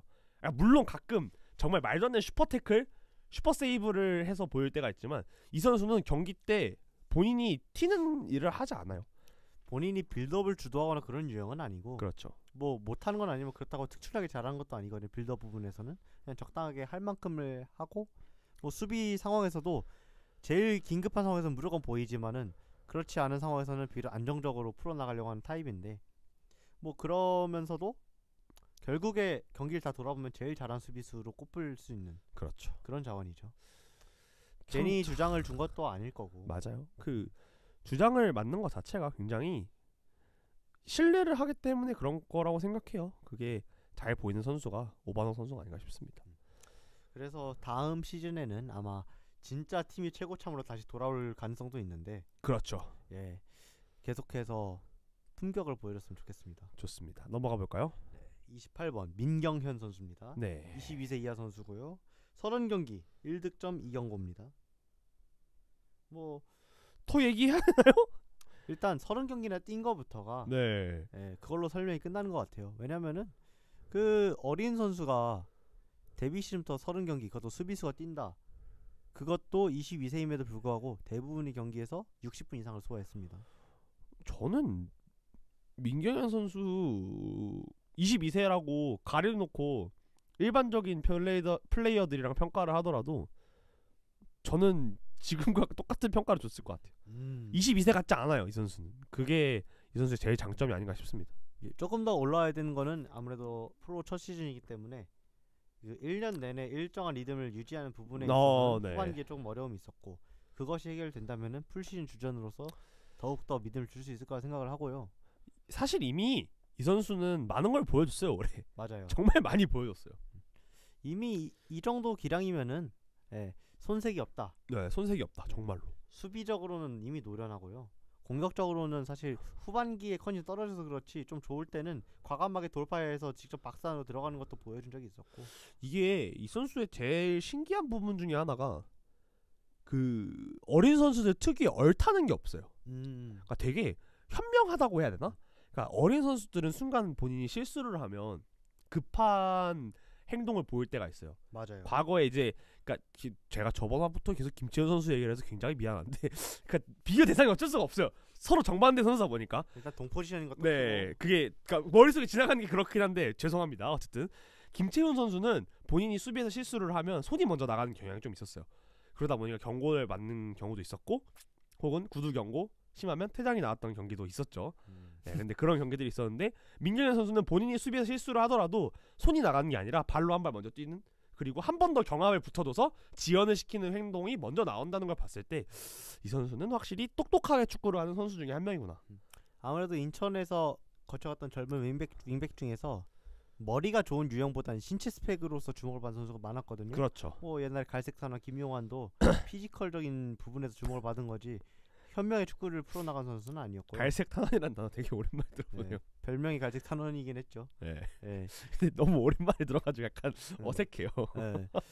뭐 그 외의 선수들도 뭐 사실 사이드백은 저희가 유망주가 뭐 김동민 선수도 현명하다보다는 신체 능력으로서 프로에 들어왔던 케이스라고 생각하고 당연하게 말하면 뇌 빼고 수비했죠 김동민은. 네, 뭐 지금이니까 웃고 얘기하는 겁니다. 예. 당시의 선수들이 다 그랬는데 네. 민경현은 그들과는 또 다른 달랐죠. 커리어를 쌓아 나갈 수 있는 가능성을 보여주고 있다고 봅니다. 그렇습니다. 넘어가 볼까요? 32번 대건고 대선배 이주용입니다. 예. 이 선수도 아쉬워요. 리그 10경기, FA컵 1경기, 총 11경기 나왔는데 이렇게 보면 생각보다 많이 뛰었나라는 생각이 들어요. 전 반대예요. 덜 뛰었나요? 10경기밖에 안 됐어? 근데 왜 이렇게 임팩트가 강하지? 왜냐면 막판. 이제 그 이 선수의 플레이 스타일이 매콤하기 때문입니다. 예. 대건고에서 전학간 선수는 최초로 인천에 입단한 선수라는 타이틀을 가지고 있고요. 특이한 타이틀이죠. 또 대건고 창단 멤버입니다. 뭐 되게 행복하게 얘기하시네요. 약간 변태 같은데. 오해입니다. 오해. 이런 오해 기록 말하는 아니에요? 게 재밌어서 그렇지. 네, 뭐 국대 경력도 있고요. 심지어 벤투에도 들어갔던 선수고요. 그렇죠. 벤투에 들어간 게 사실 커요. 왜냐면은 그게 제일 최근 대표팀 뽑혔다는 소리이기 때문에. 그렇죠. 그리고 인천 내에 벤투 뽑힌 선수가 없으므로 그렇죠. 꽤나 주목할 만한 커리어인 건 맞습니다. 벤투호는 못 갔지만 올스타전에 뽑혀가지고 퇴장을 당한 선수 한 명 있습니다. 뒤에서 얘기하시죠. 네. 예, 뭐 초반에는 사실 출전한 경기에서도 그렇게 좋지 않았어요. 그래서 초반에 실패한 영입이라는 소리가 많았는데 성남전에 그 프리킥으로 골대 맞춘 거였나? 맞아요. 그게 들어갔었더라면 조금 더 빠르게 컨디션 올렸을 거라는 기대도 있지만 어쨌든 간에 확실한 장점과 단점이 동시에 나왔습니다. 그렇습니다. 부상에서 돌아와서 막판 뛰었을 때도 이땐 호평을 많이 받았지만 역시 단점과 장점은 극명히 갈리는 타입이고요. 뭐 공격 작업에 있어서는 이주용은 단순한 그 원툴 정발 윙백은 아니에요. 공격의 가지수가 많아요. 뭐 패스도 하려고 하고 뭐 드리블 돌파도 하고, 가능하고 크로스도 가능하고 다 하는 선수예요. 심지어는 본인이 마음에 안 들면 때리기도 하죠. 본인이 좀 약간 욕심이 있어요. 이게 좋을 때도 있고 나쁠 때도 있지만 본인이 해결하려는 의지가 있고 단순한 플레이 매크로만 하는 게 아니라 여러 가지를 한다는 게 측면 선수로서는 상당히 강점이죠. 뭐 그리고 화려한 기술 그리고 쫓아올 수 없는 킥력 이 두 가지는 인천 내에서 확실하게 두드러졌고요. 그 전북 팬들이 이제 인천으로 이주용이 간다는 얘기가 들렸을 때 제일 많이 해줬던 얘기가 그거죠. 걱정하지 마라. 부상은 있더라도 크로스는 문제가 없을 것이다. 결론적으로 맞긴 했죠. 다 맞았습니다. 두 개 다 맞네요. 네. 이게 뭐 결국에 이주용이 경기장에서 보여준 단점은 수비에서 많이 얘기가 나왔고요. 사실 전북 때도 그 가출형 수비수라는 별명이 있었으니까요. 일단 많이 올라가요. 네. 그것 때문에 이 선수가 나오면은 상대적으로 오른쪽에 있는 윙백은 공격을 자제하게 되고 델리가 델브리지가 사이드로 많이 수비를 오고 많이 했었죠. 저 간헐적으로 변형 포백 같은 느낌이 나오는데 또 이주용 선수가 복귀가 본인이 주력이 느린 건 아니지만 복귀가 그렇게 빠르진 않아요. 그거랑 별개로 개인적으로 의지도 좀 있다고 봅니다. 네. 그게 조금 두드러졌던 경기가 한 두세 번 있었거든요. 공이 이렇게 나오는데 따라가지 않았다가 위기를 초래한 적도 있었고 이 부분을 좀 지적을 받았더니 후반기에는 좀 좋아졌지만 그럼에도 불구하고 여전히 예. 이제 저희가 꾸준히 봐왔던 민경현 같은 선수와는 좀 차이가 있었죠. 원래 그런 유형의 선수가 아니기 때문에 그렇죠. 그래서 이주용 선수 같은 경우에 전술적 카드로 상당히 매력이 있는 카드인 건 맞는데 이제 이 선수가 인천에 완전히 영입을 한다는 건 좀 다른 문제거든요. 왜냐면은 비싸기 때문에 그렇죠. 금액적인 부분을 지불을 해야 되는 부분이 꽤 크다 보니까 그걸 감수할 것인가에 대해서는 안에서도 많은 고민이 있을 것 같고요. 고민이 되죠. 저희만 하더라도 사실은 이주영에 대한 평가가 많이 갈리잖아요. 약간 유리 대포 유형이거든요. 예. 잘 깨지지만 매우 화력이 강력하다. 그렇죠. 그런 유형의 선수이기 때문에 그리고 그런 선수가 또 윙어면은 상관이 없는데 윙백이기 때문에 또 고민이 있는 수비에 거죠. 대한 역할도 부담을 뺄 수는 없다 그래서 보니까. 대놓고 윙어를 써보려는 시도도 있었지만 그거 자체는 그렇게 성공적이지는 않았고요. 그 광주전이었던 것 같기도 하고요. 예.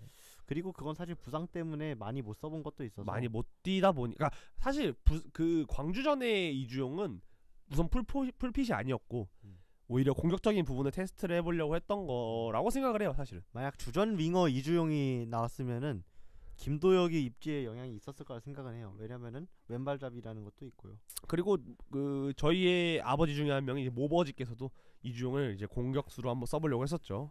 원래 윙어 출신인 것도 네. 있고 뭐 여튼 함께해서 신기했던 선수인 건 맞아요. 좀 인천에서 보기 힘든 유형이긴 하죠. 그래서 뭐 내년에 볼 수 있으면 또 좋은 거고 아니면은 또 아닌 대로 새로운 방법을 찾겠지만은 좋은 추억으로 남을 것 같습니다. 재밌는 추억이었다. 네. 그 얘기가 맞을 것 같습니다. 넘어가 볼까요? 네, 34번 오재석. 일단 눈물이 앞을 가르는 멋진 성적인데 리그 3경기에서 1도움을 기록했고 FA컵은 1경기에 나와서 총 4경기 출전을 했습니다. 제가 제일 좋아하는 선수거든요. 저는 이렇게 좀 본인 철학이 있고 열심히 뛰고 몸을 던지는 선수를 되게 좋아하는데 축구를 하는 데 있어서 본인이 원하는 축구 스타일이 있고 또 경기를 읽는 능력도 있고 확실히 장점이 많은 선수였지만 올 시즌에는 부상 양력이 너무 심했고 폼을 끌어올리는 과정이 너무 오래 걸렸어요. 뭐 여러 가지 면들이 좀 많이 겹쳤던 것 같아요. 근데 참 신기한 건 민경현은 머릿속에 없거든요. 오재석은 남아 있어요. 맨 마지막을 뛰었기 마지막에 때문에 너무 잘해서 마지막에 사실 리그도 결국 3경기를 뛰고 끝난 거지만 그 사이에 충분히 좋은 능력을 보여줬고요. 오재석 특유의 공격력이 많이 보였죠. 사실은 포백에서 풀백을 보던 선수다 보니까 윙백보다는. 그래서 작년에 실제로 저희가 윙백으로 썼을 때 불안하다는 얘기도 좀 했었는데 그런 부분을 많이 불식시킨 한 해였어요. 올해가. 오재석은 김준열처럼 돌격형은 아니에요. 대신 본인이 뒤에서 경기 흐름을 읽고 그거에 따라서 조율도 해주고 때때로 지원도 해주고 그렇게 풀어가는 유형. 앞에 있는 선수 협업을 할 수 있는 선수인데 다만 이제 제가 느끼기에 약간 아쉬웠던 거는 부상의 여파가 아직 있긴 있다. 그게 뭐냐면은 체력적 나이도 있고 하니까 신체적인 능력이 가끔씩 살짝 떨어져 보이는 순간이 있었어요. 그런 부분에 있어서는 오재석 선수도 좀 절치부심을 하지 않을까 하는 생각이 들고요. 본인 스스로도 이런 걸 되게 안 좋아한다는 얘기를 많이 했었어요. 본인이 경기를 못 뛰는 거 이런 것도 되게 화가 많이 난다 뭐 이런 얘기도 했었는데 그런 얘기는 이제 내년에 본인이 직접 플레이로서 증명을 해주면 되지 않나라는 생각이 들고 저는 이 선수에 대해서 이제 그냥 한 줄 평을 하자면 조용히 돌아와서 조용히 할 일을 했다. 사실 했어요. 제일 중요한 시기에 돌아왔는데 맞아요. 제일 중요한 시기에 제일 잘하고 갔어요. 그 경기 내용적인 측면에서 뭐 물론 경기의 결과에 대해서는 저희가 스플릿 라운드였기 때문에 좀 어렵긴 하지만 경기 내용적인 측면에서는 본인이 과거에 제일 잘 보여줬던 모습들을 많이 보여줬다. 그리고 내년에 잘하자. 필요한 시기에 돌아왔으니 내년에는 꾸준히 필요한 선수니까요. 그쵸. 저희는 팀이 중요한 멤버이기 때문에 개인적으로 이 선수는 풀백에서 썼잖아요. 포백에서 저희가 만약에 내년에 세컨 옵션으로 포백을 준비를 한다면 이 선수는 존재가 필수 불가결이니까 그렇죠. 그런 존재로서 좀 좋은 폼을 올려왔으면 좋겠다. 요 생각이 듭니다. 네. 다음으로 갈까요? 넘어가 볼까요? 마음이 아프신가요? 네, 36번 김대경 선수 리그 0경기고요. 벤치에 2번 앉았습니다. 네. 벤치 2번 앉았다 굳이 언급을 한 거는 언급할 게 없기 때문이고요. 대경맘께서 이제 네. 그 이별 멘트 한번 해주시죠. 아니 뭐 일단 올 시즌에 대한 이야기 그리고 이 선수 인천에서 보낸 시간에 대한 이야기를 좀 간단하게 했습니다. 인천에서 뛴 기간은 진짜 오래됐어요. 왜냐면 15년에 수원 삼성에서 합류를 했었고요. 뭐 합류했을 당시에는 저희가 뭐 거의 해체한 팀 마냥 선수를 갈아치웠기 때문에 그렇죠. 15년도. 예, 어수선했는데 로테이션 멤버로서 뛰었고 16년도에도 로테이션 멤버. 특히 이제 윙어로서는 좀 애매한 게 있었어요. 근데 윙백으로 내려가서는 괜찮았고 17년도에 이제 2골을 터뜨리면서 정점에 달했는데 그 순간 부상을 당했습니다. 그렇죠. 아킬레스건이 부상을 나가버렸고 당했죠. 예.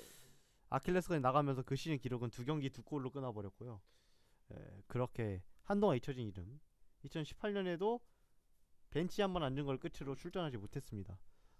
뭐 다 나중에 들리는 얘기를 종합을 해보면은 부상이 자꾸 재발했던 것 같아요. 한 번 다친 이후로 그쪽 부위가.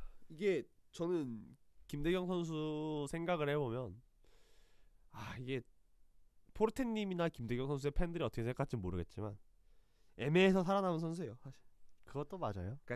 긁어볼 수 있을 것 같은 감독들이 항상 말하는 내가 쓰면 다르지 않을까?에 딱 잘 맞는 선수인 것 같아요. 솔직히 많이 뛰던 시절에는 제가 그렇게 이 선수에 대해서 팬은 아니었어요. 그냥 적절한 스쿼드 멤버라고 생각해서 지금 딱 네. 강윤구를 보는 이미지 정도였어요. 저에게는. 네. 근데 그냥 안타까웠던 거죠. 왜냐면은 그래도 나름 팀에 헌신을 하는 게 보였던 선수인데 맞아요. 이렇게 끝이 나는 게 개인적으로 납득할 수 없는 마무리였고 납득할 수 없다고요?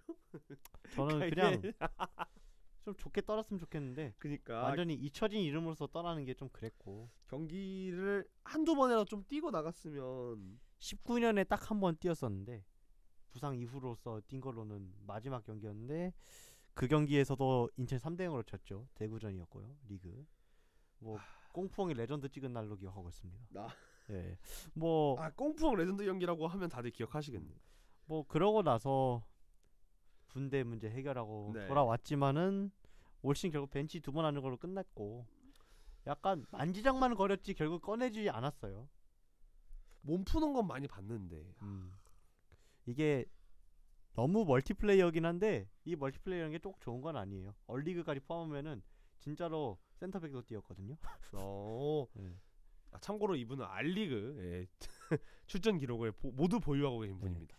그때 김대경, 이윤표라는 환상적인 수비 라인을 만든 적이 있었는데 예, 뭐 그런 적도 있었지만 뭐 아마도 이제 끝나지 않을까라는 생각이 듭니다. 뭐 여기서 남으면 오히려 그걸 납득하지 못할 거라 생각해요, 팬들이.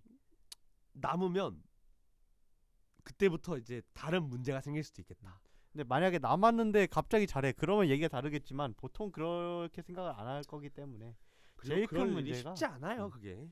사실 김대경의 제일 큰 문제는 신체 능력이 죽었다는 게 문제예요. 왜냐면 본인이 그 전역하고 나서 인터뷰에서도 얘기했어요.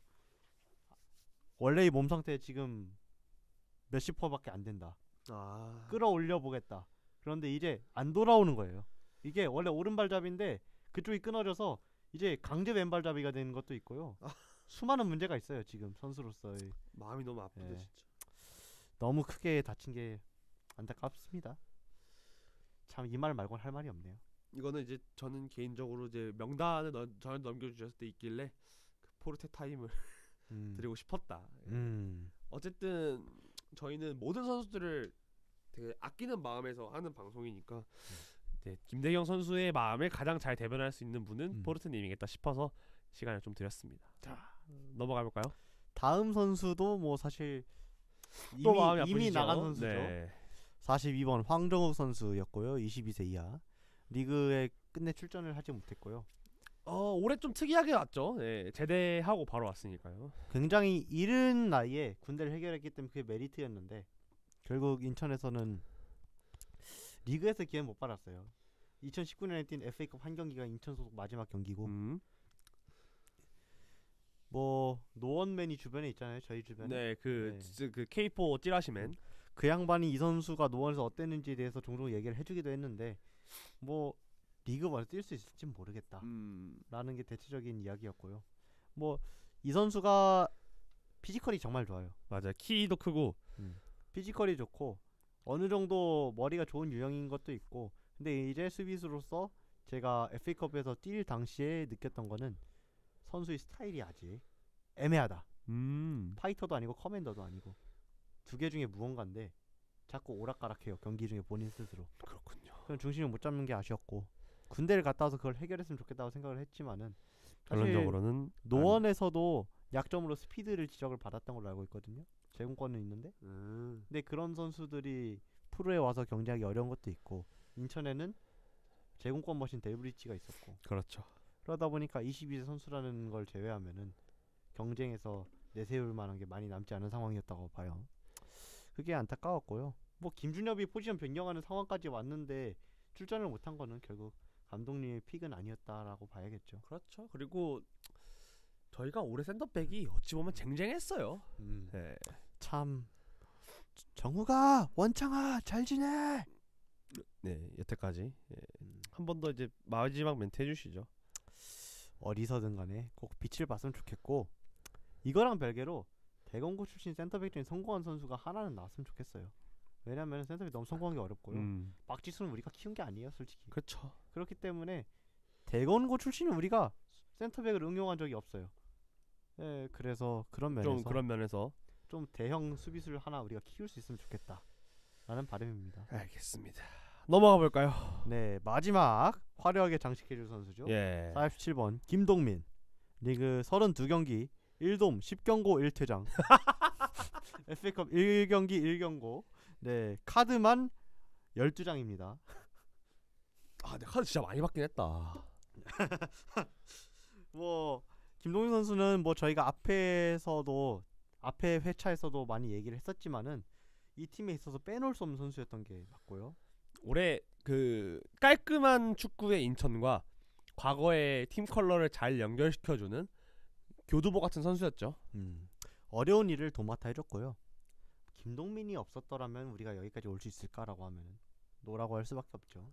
그러니까 김동민의 존재가 이제 진짜 필수 불가결이 됐어요. 커맨더, 스토퍼, 공격 전개, 역습 수비 상황, 그다음에 뭐 본인이 몸을 던져 하는 수비 이런 것들 뭐 어느 하나가 이 팀에서 없으면 안 되는 것들이 다 되어버렸어요. 시즌 초반에는 뭐 김민재랑 비교하는 말들이 많았잖아요. 그건 좀 아닙니다. 뭐 때문에 그게 많은지 알 것 같아요.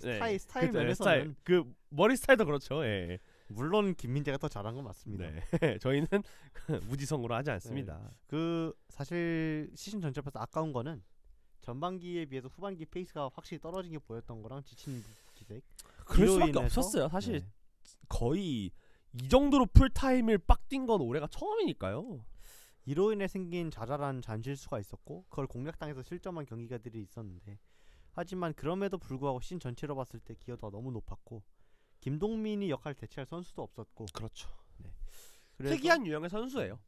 스피드도 빠르고 제공권도 생각보다 좋은 편이고 결국 이렇게 되면은 또 5반석이 아까울 수밖에 없는 게 5반석이 함께 있었다면 김동민이 조금 더 집중력을 유지할 수 있는 환경이 되었을까 생각을 해요. 커맨더로서의 성장도 조금 더 도모할 수 있었을 것 같고 개인적으로 만약에 내년에 저희가 커맨더의 부재가 좀 여실히 느껴지는 상황이 오게 된다면 작년에 5반석의 부상 올해의 5반석의 부상이 좀 크게 느껴질 것 같아요. 5반석이 있었다면 커맨더로서 형들을 좀 더 빨아먹어서 성장할 수 있었을 텐데 좀 그런 부분이 좀 아쉽지 않았나 싶습니다. 아무쪼록 이제 올 시즌을 마친 뒤에도 김동민 선수가 만 나이로 치면 아직은 30에 좀 거리가 있어요. 그렇죠. 1, 2년 정도 남아있는데 남은 기간 동안 더욱더 성장해서 인천이 수비 핵으로 자랐으면 좋겠습니다. 그렇습니다. 사실 저희가 수비수가 세대 교체하기가 쉽지 않고요. 맞아요. 수비 유망주도 팀 많지 않기 때문에 김동민이 얼마나 오래 버티냐가 중요해요. 유독 저희가 수비수들이 좀 나이가 많아요. 센터백 형님들도 그렇고 델리도 어린 편은 아니고요. 네. 우리 귀여운 신인 친구들이 잘하기를 바랄 수밖에 없는. 네, 신인 친구들이 좀 와가지고 김동민한테도 뽑아먹고 민수 형, 창수 형 다 뽑아먹고 잘 컸으면 좋겠습니다. 저희가 이렇게 수비수까지 마무리를 지어봤는데요. 뭐 아마 저희의 코멘트와 여러분들의 생각이 많이 다르지 않을 것 같습니다. 하지만 또 저희가 어쨌든 스탯적으로 좀 짚어보고 또 그리고 저희가 항상 느껴왔던 것들을 여러분들께 좀 전달을 해드리는 시간이었는데 요런 방식으로 13화, 14화에는 미드필더, 공격수까지 진행을 할 예정이니까요. 한 4회 정도는 저희가 11화부터 시작해서 4회 정도는 2022년 결산으로 생각을 해주시면 될 것 같습니다. 어쨌든 골키퍼와 수비수까지 완료를 했습니다. 야, 뭐 얘기하다 보니까 또 길어진 부분도 있는데 그래도 재미있는 시간이었고요. 뭐 이렇게 시즌 돌아보고 나니까 또 한결 우리가 정리가 되고 있구나, 새 시즌이 오고 있구나, 그런 느낌이 듭니다. 요거를 바탕으로 이제 여러분들은 내년에 또 어떤 선수가 또 성장을 할지, 어떤 선수가 내려오는지 이런 것도 봐주시면 재밌을 것 같고, 또 저희가 누가 들어올지 아직 모르잖아요. 저희가 지금 녹음일 기준으로 12월 5일이니까 하나도 진전이 안 됐어요. 네, 이적 시장이 뭐 다른 팀 소문, 저희도 소문만 들리고 있는 상황이니까. 뭐 파바르가 바이에른 뮌헨 떠난다는데 인천으로 오면 되지 않을까. 레반도프스키 인천 와라. 아이 씨발. 좋아요 그럼. 아이 씨발 근데 너무 잘한다. 이게 유럽 레벨이면은 뭐라 하겠는데 네. K리그에서는 이거 싫은데 받을 수밖에 없다. 네, 알겠습니다. 어쨌든 저희가 여기까지 하면 될 것 같고요. 저희도 뭐야 벌써 11시 40분이네요. 네. 저희는 4시간 뒤에 축구를 봐야 되기 때문에 지금 지하철 막차가 많이 남진 않았기 때문에 또 달려가야 됩니다. 후딱 진행을 하도록 하겠습니다. 어쨌든 저희 오늘 12화 수비수 그리고 공격 골키퍼까지 알아봤고요. 다음화 13화에서 저희 미드필더 얘기로 돌아오도록 하겠습니다. 지금까지 MC를 맡은 민우였고요. 포르테였습니다. 감사합니다. 감사합니다.